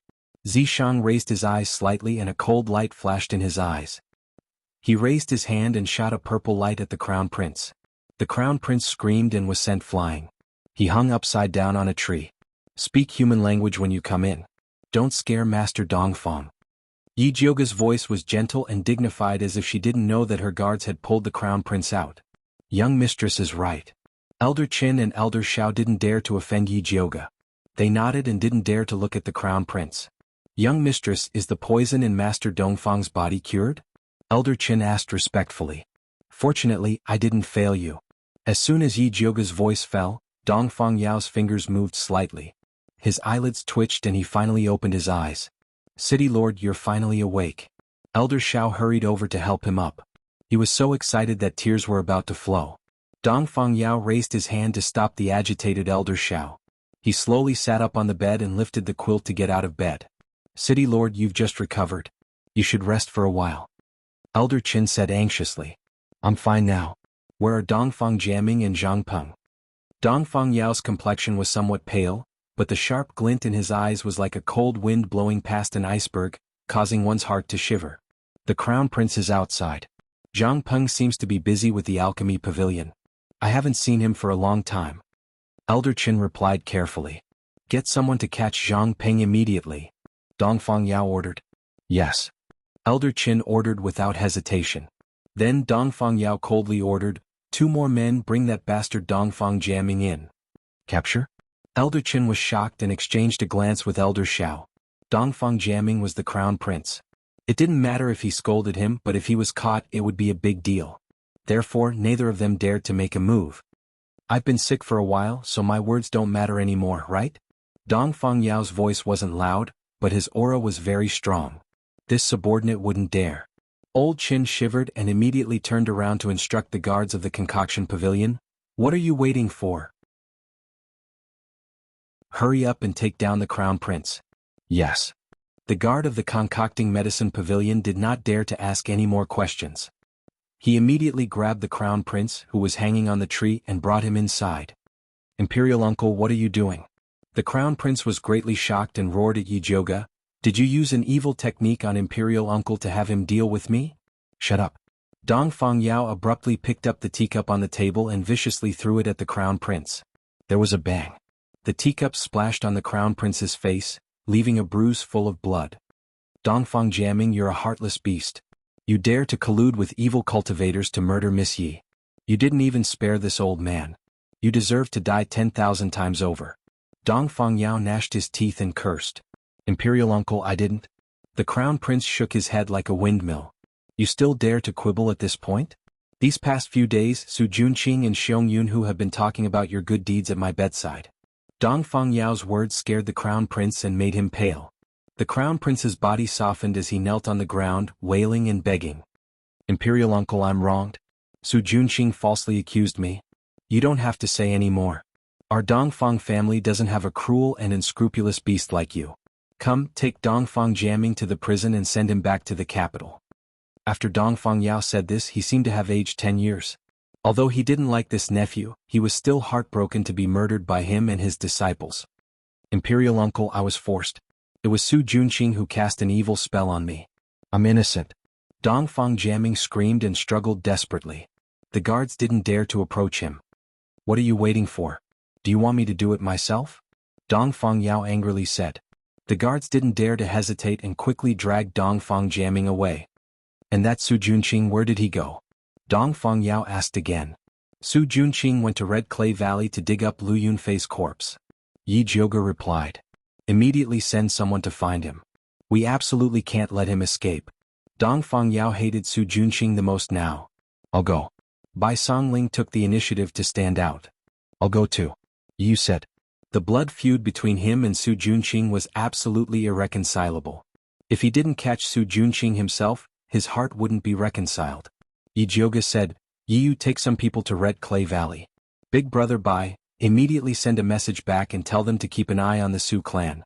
There was such a big commotion in the city last night, I'm worried that Su Junqing might have escaped. Okay, I'll do it right away. Yi Yu and Bai Songling replied in unison. Bai Songling decided to return to the capital overnight to personally keep an eye on the Su clan. Young lady Yi is truly thoughtful. Dongfang Yao sighed. After this incident, he finally realized that Alchemy City didn't have enough time to deal with such sudden incidents. This gave the heretical cultivators an opportunity. Yi Jioge quickly advised, Grandmaster Dongfang is overpraising me. Your body has just recovered, you should rest well. I'm not tired. If young lady has time, can you accompany this old man to see Zijuan? Dongfang Yao was very polite towards Yi Jioge. He even changed the way he addressed her from little girl to young lady. I also want to see Senior Li. Yi Jioge and Grandmaster Dongfang went to see Li Zijuan. Although Li Zijuan was also poisoned, it was nothing compared to the royal poison in Grandmaster Dongfang's body. The reason why he didn't wake up for so long was because everyone was busy saving Grandmaster Dongfang. No one paid attention to him. Grandmaster Dongfang personally concocted an antidote for Li Zijuan and poured it down his throat. He quickly woke up. Li Zijuan struggled to get up and said, Master, it was Zhang Peng who poisoned us. I know it was him. Dongfang Yao pressed Li Zijuan down and said, Elder Chen's group has already sent people to capture him. He won't be able to escape for long. Master, this disciple really doesn't understand. You treated Zhang Peng so well and even let him manage the alchemy pavilion. Why would he poison us? Li Zijuan had a sad expression. Being stabbed by one's own people was the most painful thing. What else could it be? In the end, it's all about benefits.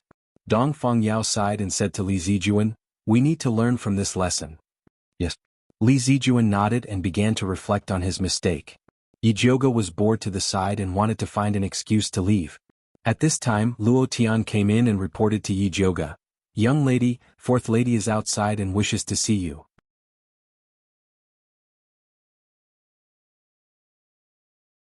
Chapter 211. Fourth sister, why are you here? Yi Jioge was a bit confused.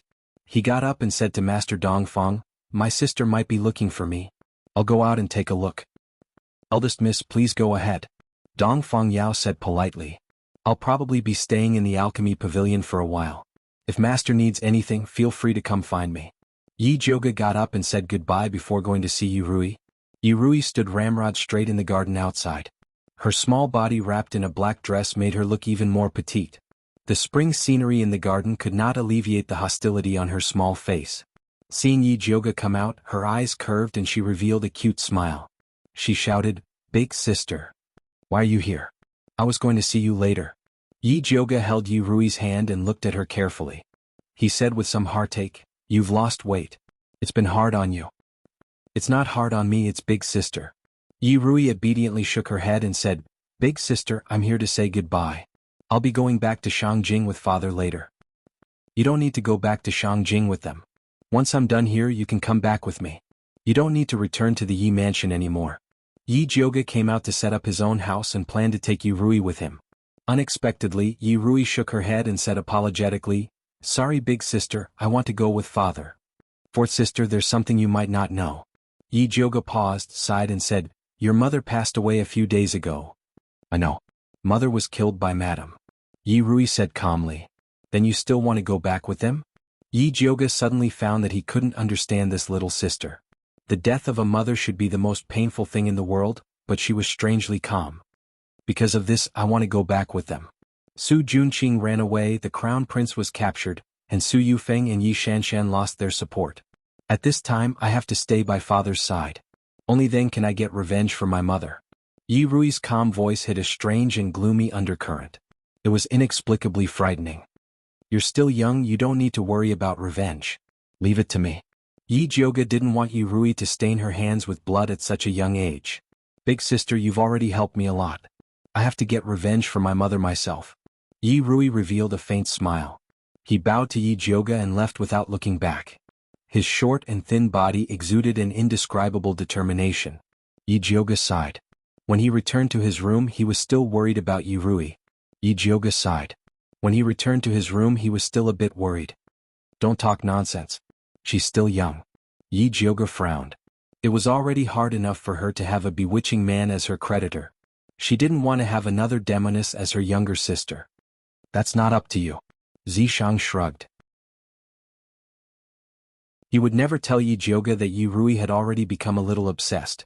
Humph, with me around, even if she enters the demonic sea, I will pull her out. Yi Jioga rolled his eyes at Zishang. She didn't believe that Yi Rui would become a demonic cultivator at such a young age. She didn't expect that Yi Jioga would suddenly move to Yi Jioga's side. He pretended to be wronged and said, "Little heartless. You only want to help your sister. Why don't you help me?" "Help you what?" Yi Jioga was confused. "Right now, I'm floating in the sea of desire. I'm just waiting for you to help me," Zishang said matter-of-factly. He didn't forget to give Yi Jioga a flirtatious look. Driving at the slightest disagreement. "Do you really think your sister is easy to bully?" Without hesitation, Yi Jioga elbowed him back and said, "Scram! Tsk, you little violet." Zishang quickly dodged Yi Jioga's attack. "If there's a next time it won't be like this." Yi Jioga narrowed his eyes and said threateningly. If Zishang was standing in front of her, she would definitely kick him in the groin. "The next time will be a month later." Zishang scanned Yi Jioga's slightly flat figure and said suggestively, "Then you have to work hard. Don't disappoint me." "Don't eat it if you're disappointed." Yi Jioga suddenly felt that flat-chested was pretty good. If Zishang was hoping that her red bean pie would turn into a cream cake in a month's time, then she should just wash up and sleep. This won't do. Zishang seemed to have thought of something. He suddenly reached out and grabbed Yi Jioga's red bean pie and said seriously, "You have to rub it more from now on." Yi Jioga expressionlessly lowered his head and looked at Zishang's big hand. Then, without hesitation, he reached his hand down and said coldly and heartlessly, "If you have the ability, then let's rub it together." She was throwing caution to the wind. Zishang once again dodged Yi Jioga's unexpected attack. Then he looked at Yi Jioga with an expression that said, "I'm serious. Otherwise, do you think that with your small body you can withstand me?" Yi Jioga frowned. He suddenly thought of a terrifying thing and blurted out, "Don't tell me that you have two big sticks in your human form." Before Zishang could reply, Yi Jioga thought of an even more terrifying thing. "Could it be that you want to use your original form?" *CK. You beast.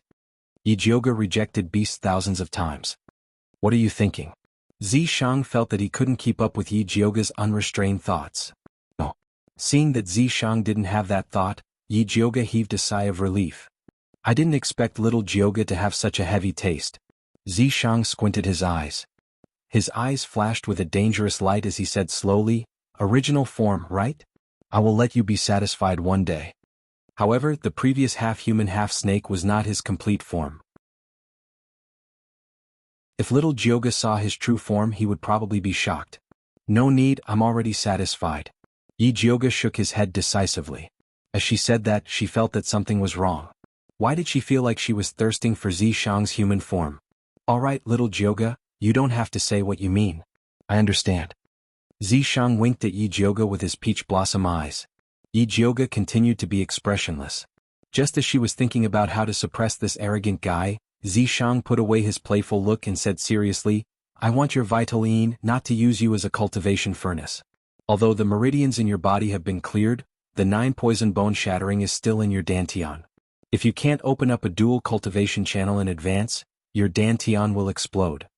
Hearing this, Yi Jioga understood. Zishang didn't sleep with her for free. He gave her benefits. Not only could this benefit greatly increase her cultivation, it could also strengthen her dantian and prevent the 9 poison bone shattering from spreading. Although the 9 poison bone shattering did not explode, Yi Jioga understood that it was a time bomb. Once her cultivation increased, it would explode. "Tell me what to do. I will listen to you." Yi Jioga nodded seriously. This matter couldn't be underestimated. "Now strip and lie on the bed," Zishang said in a more serious tone.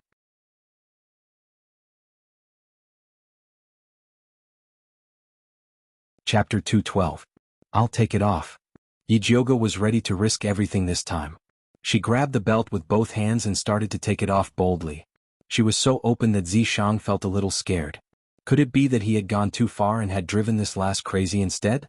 Thinking of this, Zishang couldn't help coughing and said seriously, "Since this is your first experience, it's fine if you don't take it off. Lie down." Yi Jioga didn't say much about Zishang's unfaithful attitude. She quickly lay down. "Close your eyes and feel it."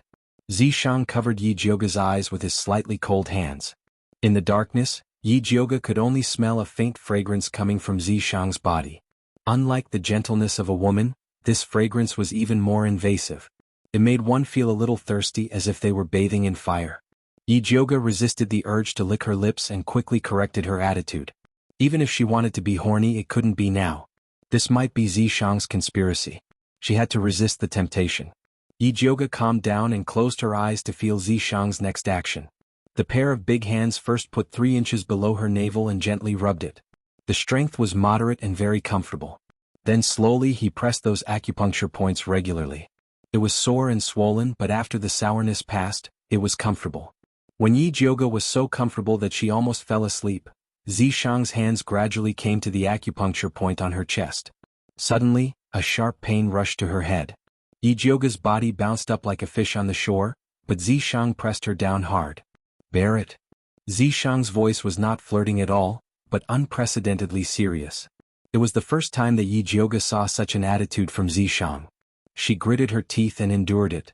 Zishang's hands were glowing with a faint black and purple light. He pinched Yi Jioga's chest as if he was kneading dough. Yi Jioga's face was a little twisted. She only felt that those acupuncture points were sore and swollen as if they were bitten by ants. It was so uncomfortable that her toes couldn't help curling up.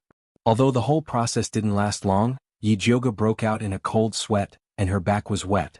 Her messy black hair was wet with sweat and stuck to her pale forehead. She looked very embarrassed and weak. "Are you all right?"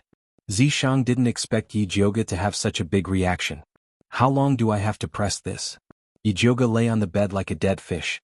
Although the process was very painful, she had to admit that after Zishang rubbed her chest like this, her breathing became much smoother. "Your qi and blood are very stagnant.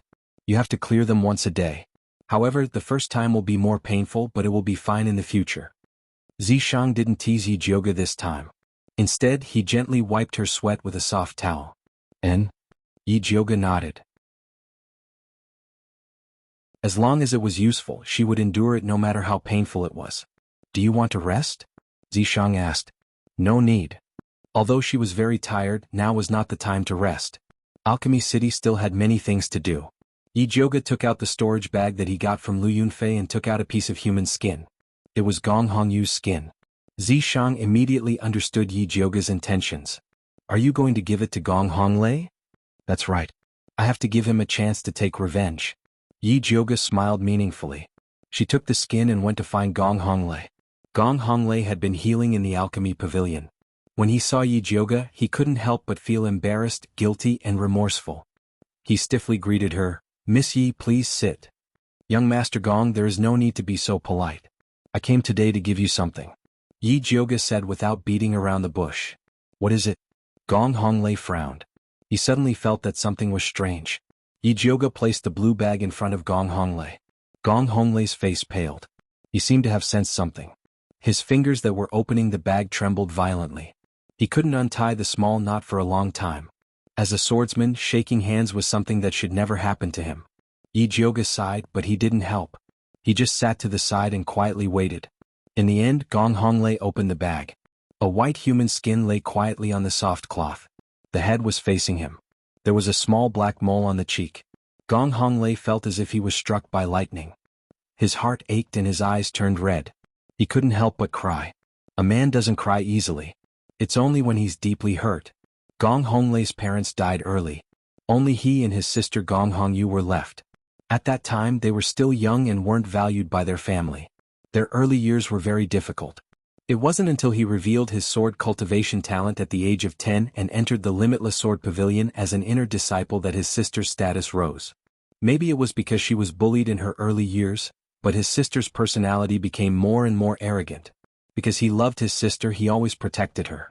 He always felt that although his sister was a little willful, she wasn't an evil person. He didn't expect her to die a horrible death. "The dead are dead. Young Master Gong, please restrain your grief." Yi Jioga knew that this sentence was very weak. However, he couldn't find any other words to comfort him. Gong Honglei quickly adjusted his mood. After he carefully put away his sister's human skin, he solemnly cupped his hands and bowed deeply. "Miss Yi, I was too reckless before. That's why I listened to the slanderous slander and misunderstood you. Please forgive me, Miss Yi." "No problem." Seeing that Gong Honglei was willing to admit his mistake, Yi Jioga's impression of him slightly changed. "Thank you." Gong Honglei stood up and suddenly said, "I plan to take action tomorrow and go to the Su family in Shangjing." Yi Jioga frowned. It seemed that Gong Honglei had already heard the news of Su Junqing's escape. She pondered for a moment before shaking her head. "Su Junqing is sinister and cunning. I don't think he will return to the Su family at this time. If young Master Gong wants revenge, I have a suggestion." "Miss Yi, please speak," Gong Honglei solemnly said. "His Highness the Crown Prince is also one of the masterminds. Wandarin was ordered to secretly bring him back to Shangjing. If young Master Gong directly goes to the Emperor to seek justice, I believe the Emperor won't dare to protect the Crown Prince." Yi Jioga said it lightly, but if the Crown Prince heard it, he would definitely go crazy. This was his last chance of survival. "Alright, I'll go back to Shangjing with Wandarin." Gong Honglei had long suspected the Crown Prince, so he agreed without hesitation. "Young Master Gong is wise. I'm sure Miss Gong's spirit in heaven will feel gratified. It's getting late, goodbye." Yi Jioga and Gong Honglei exchanged a few more pleasantries before leaving his courtyard. Then she handed the spiritual roots of blood, flesh and human skin in Lu Yunfei's Chengkuan bag to Li Zijuan. Just when Yi Jioga was busy, Dong Fengyao secretly wrote a letter to Emperor Xian.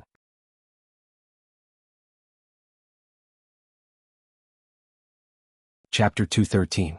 Dong Fengyao explained the ins and outs of the matter in the letter, and then strongly requested Emperor Xian to punish the little bastard, Dong Fengjiaming. Finally, he mentioned that the Yunwei Sea had sent a great expert called Yi Zi to protect Yi Jioga. He also asked Emperor Xian Wu to rope in this great expert at all costs. Thunder Country's Shangjing, Pure Purity Palace. After reading Dong Fengyao's letter, Emperor Xian Wu sat motionlessly on his throne with a dark expression on his face. The chief eunuch Li Fud was waiting on the side. His heart was beating rapidly, and he didn't even dare to breathe heavily. Ever since Gong Honglei forced the Crown Prince back to the capital and demanded that they give the Gong family an explanation, the Emperor's face hadn't been clear for a single day. Suddenly, there was a commotion outside as if someone was arguing outside. Li Fud panicked and wished he could go out and beat the guards and eunuchs to death. Didn't he know what time it was now?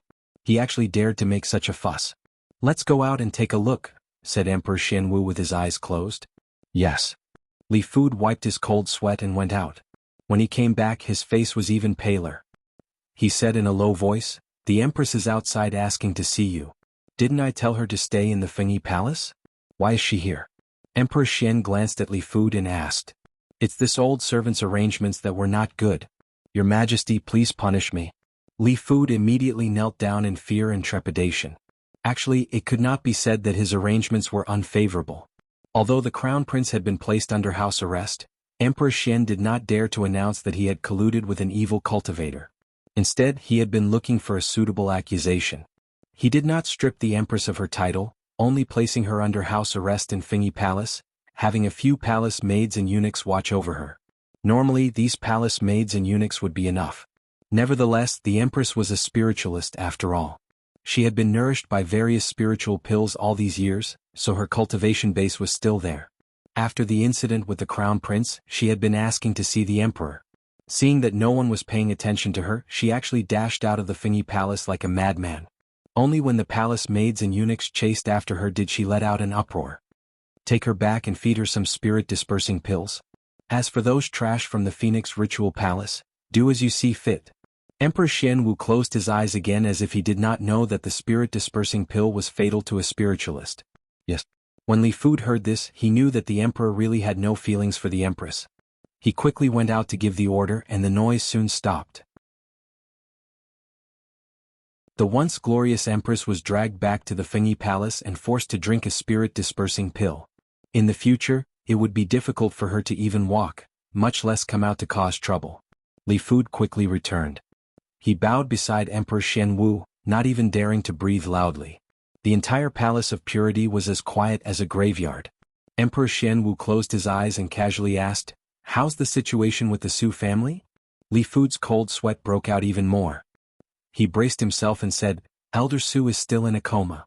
Su Junqing didn't come back. Emperor Xian Wu's expression did not change. He opened his eyes and his sharp gaze fell on the letter that Dongfang Yao had sent. After a moment of silence, he suddenly asked, What's going on with this Yi Jioga? I don't know either, but I heard that the imperial consort and Prince Dongling are friends with Miss Yi, Li Fu replied carefully. Although he didn't get to see Dongfang Yao's letter, everyone knew about the recent events in Alchemy City. Yi Jioga went from an unforgivable evil cultivator leader to a hero who fought against evil cultivators and saved Alchemy City. This reversal caused an uproar in the entire Thunder Country. Especially when Yi Yuxuan made a statement to support the daughter he chased out of the family and begged for her to change her mind, it made people believe that this was a misunderstanding. In a short period of time, Yi Jioga's reputation reached its peak.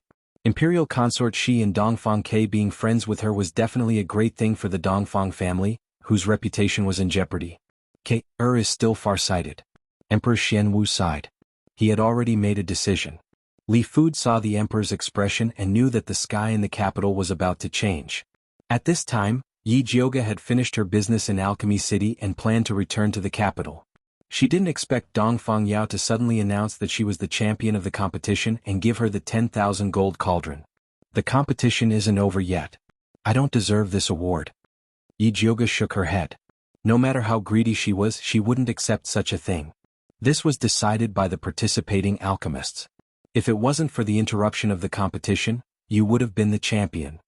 Dongfang Yao was speaking the truth. Among the participants, no one's alchemy skills were better than Yi Jioga's.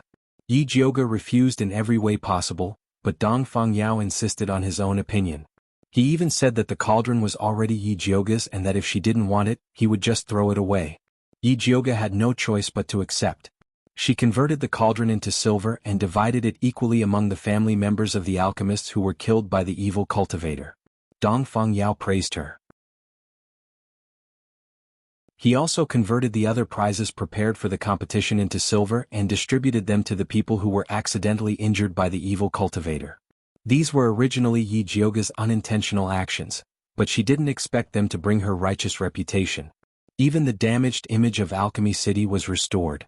Just as Yi Jioga was preparing to return to the capital, Bai Songling sent a letter. Why did Elder Su suddenly disappear? Yi Jioga looked at Zi Shang in confusion after reading the letter. Could it be that there was a problem with his demon energy seal? Zi Shang shook his head.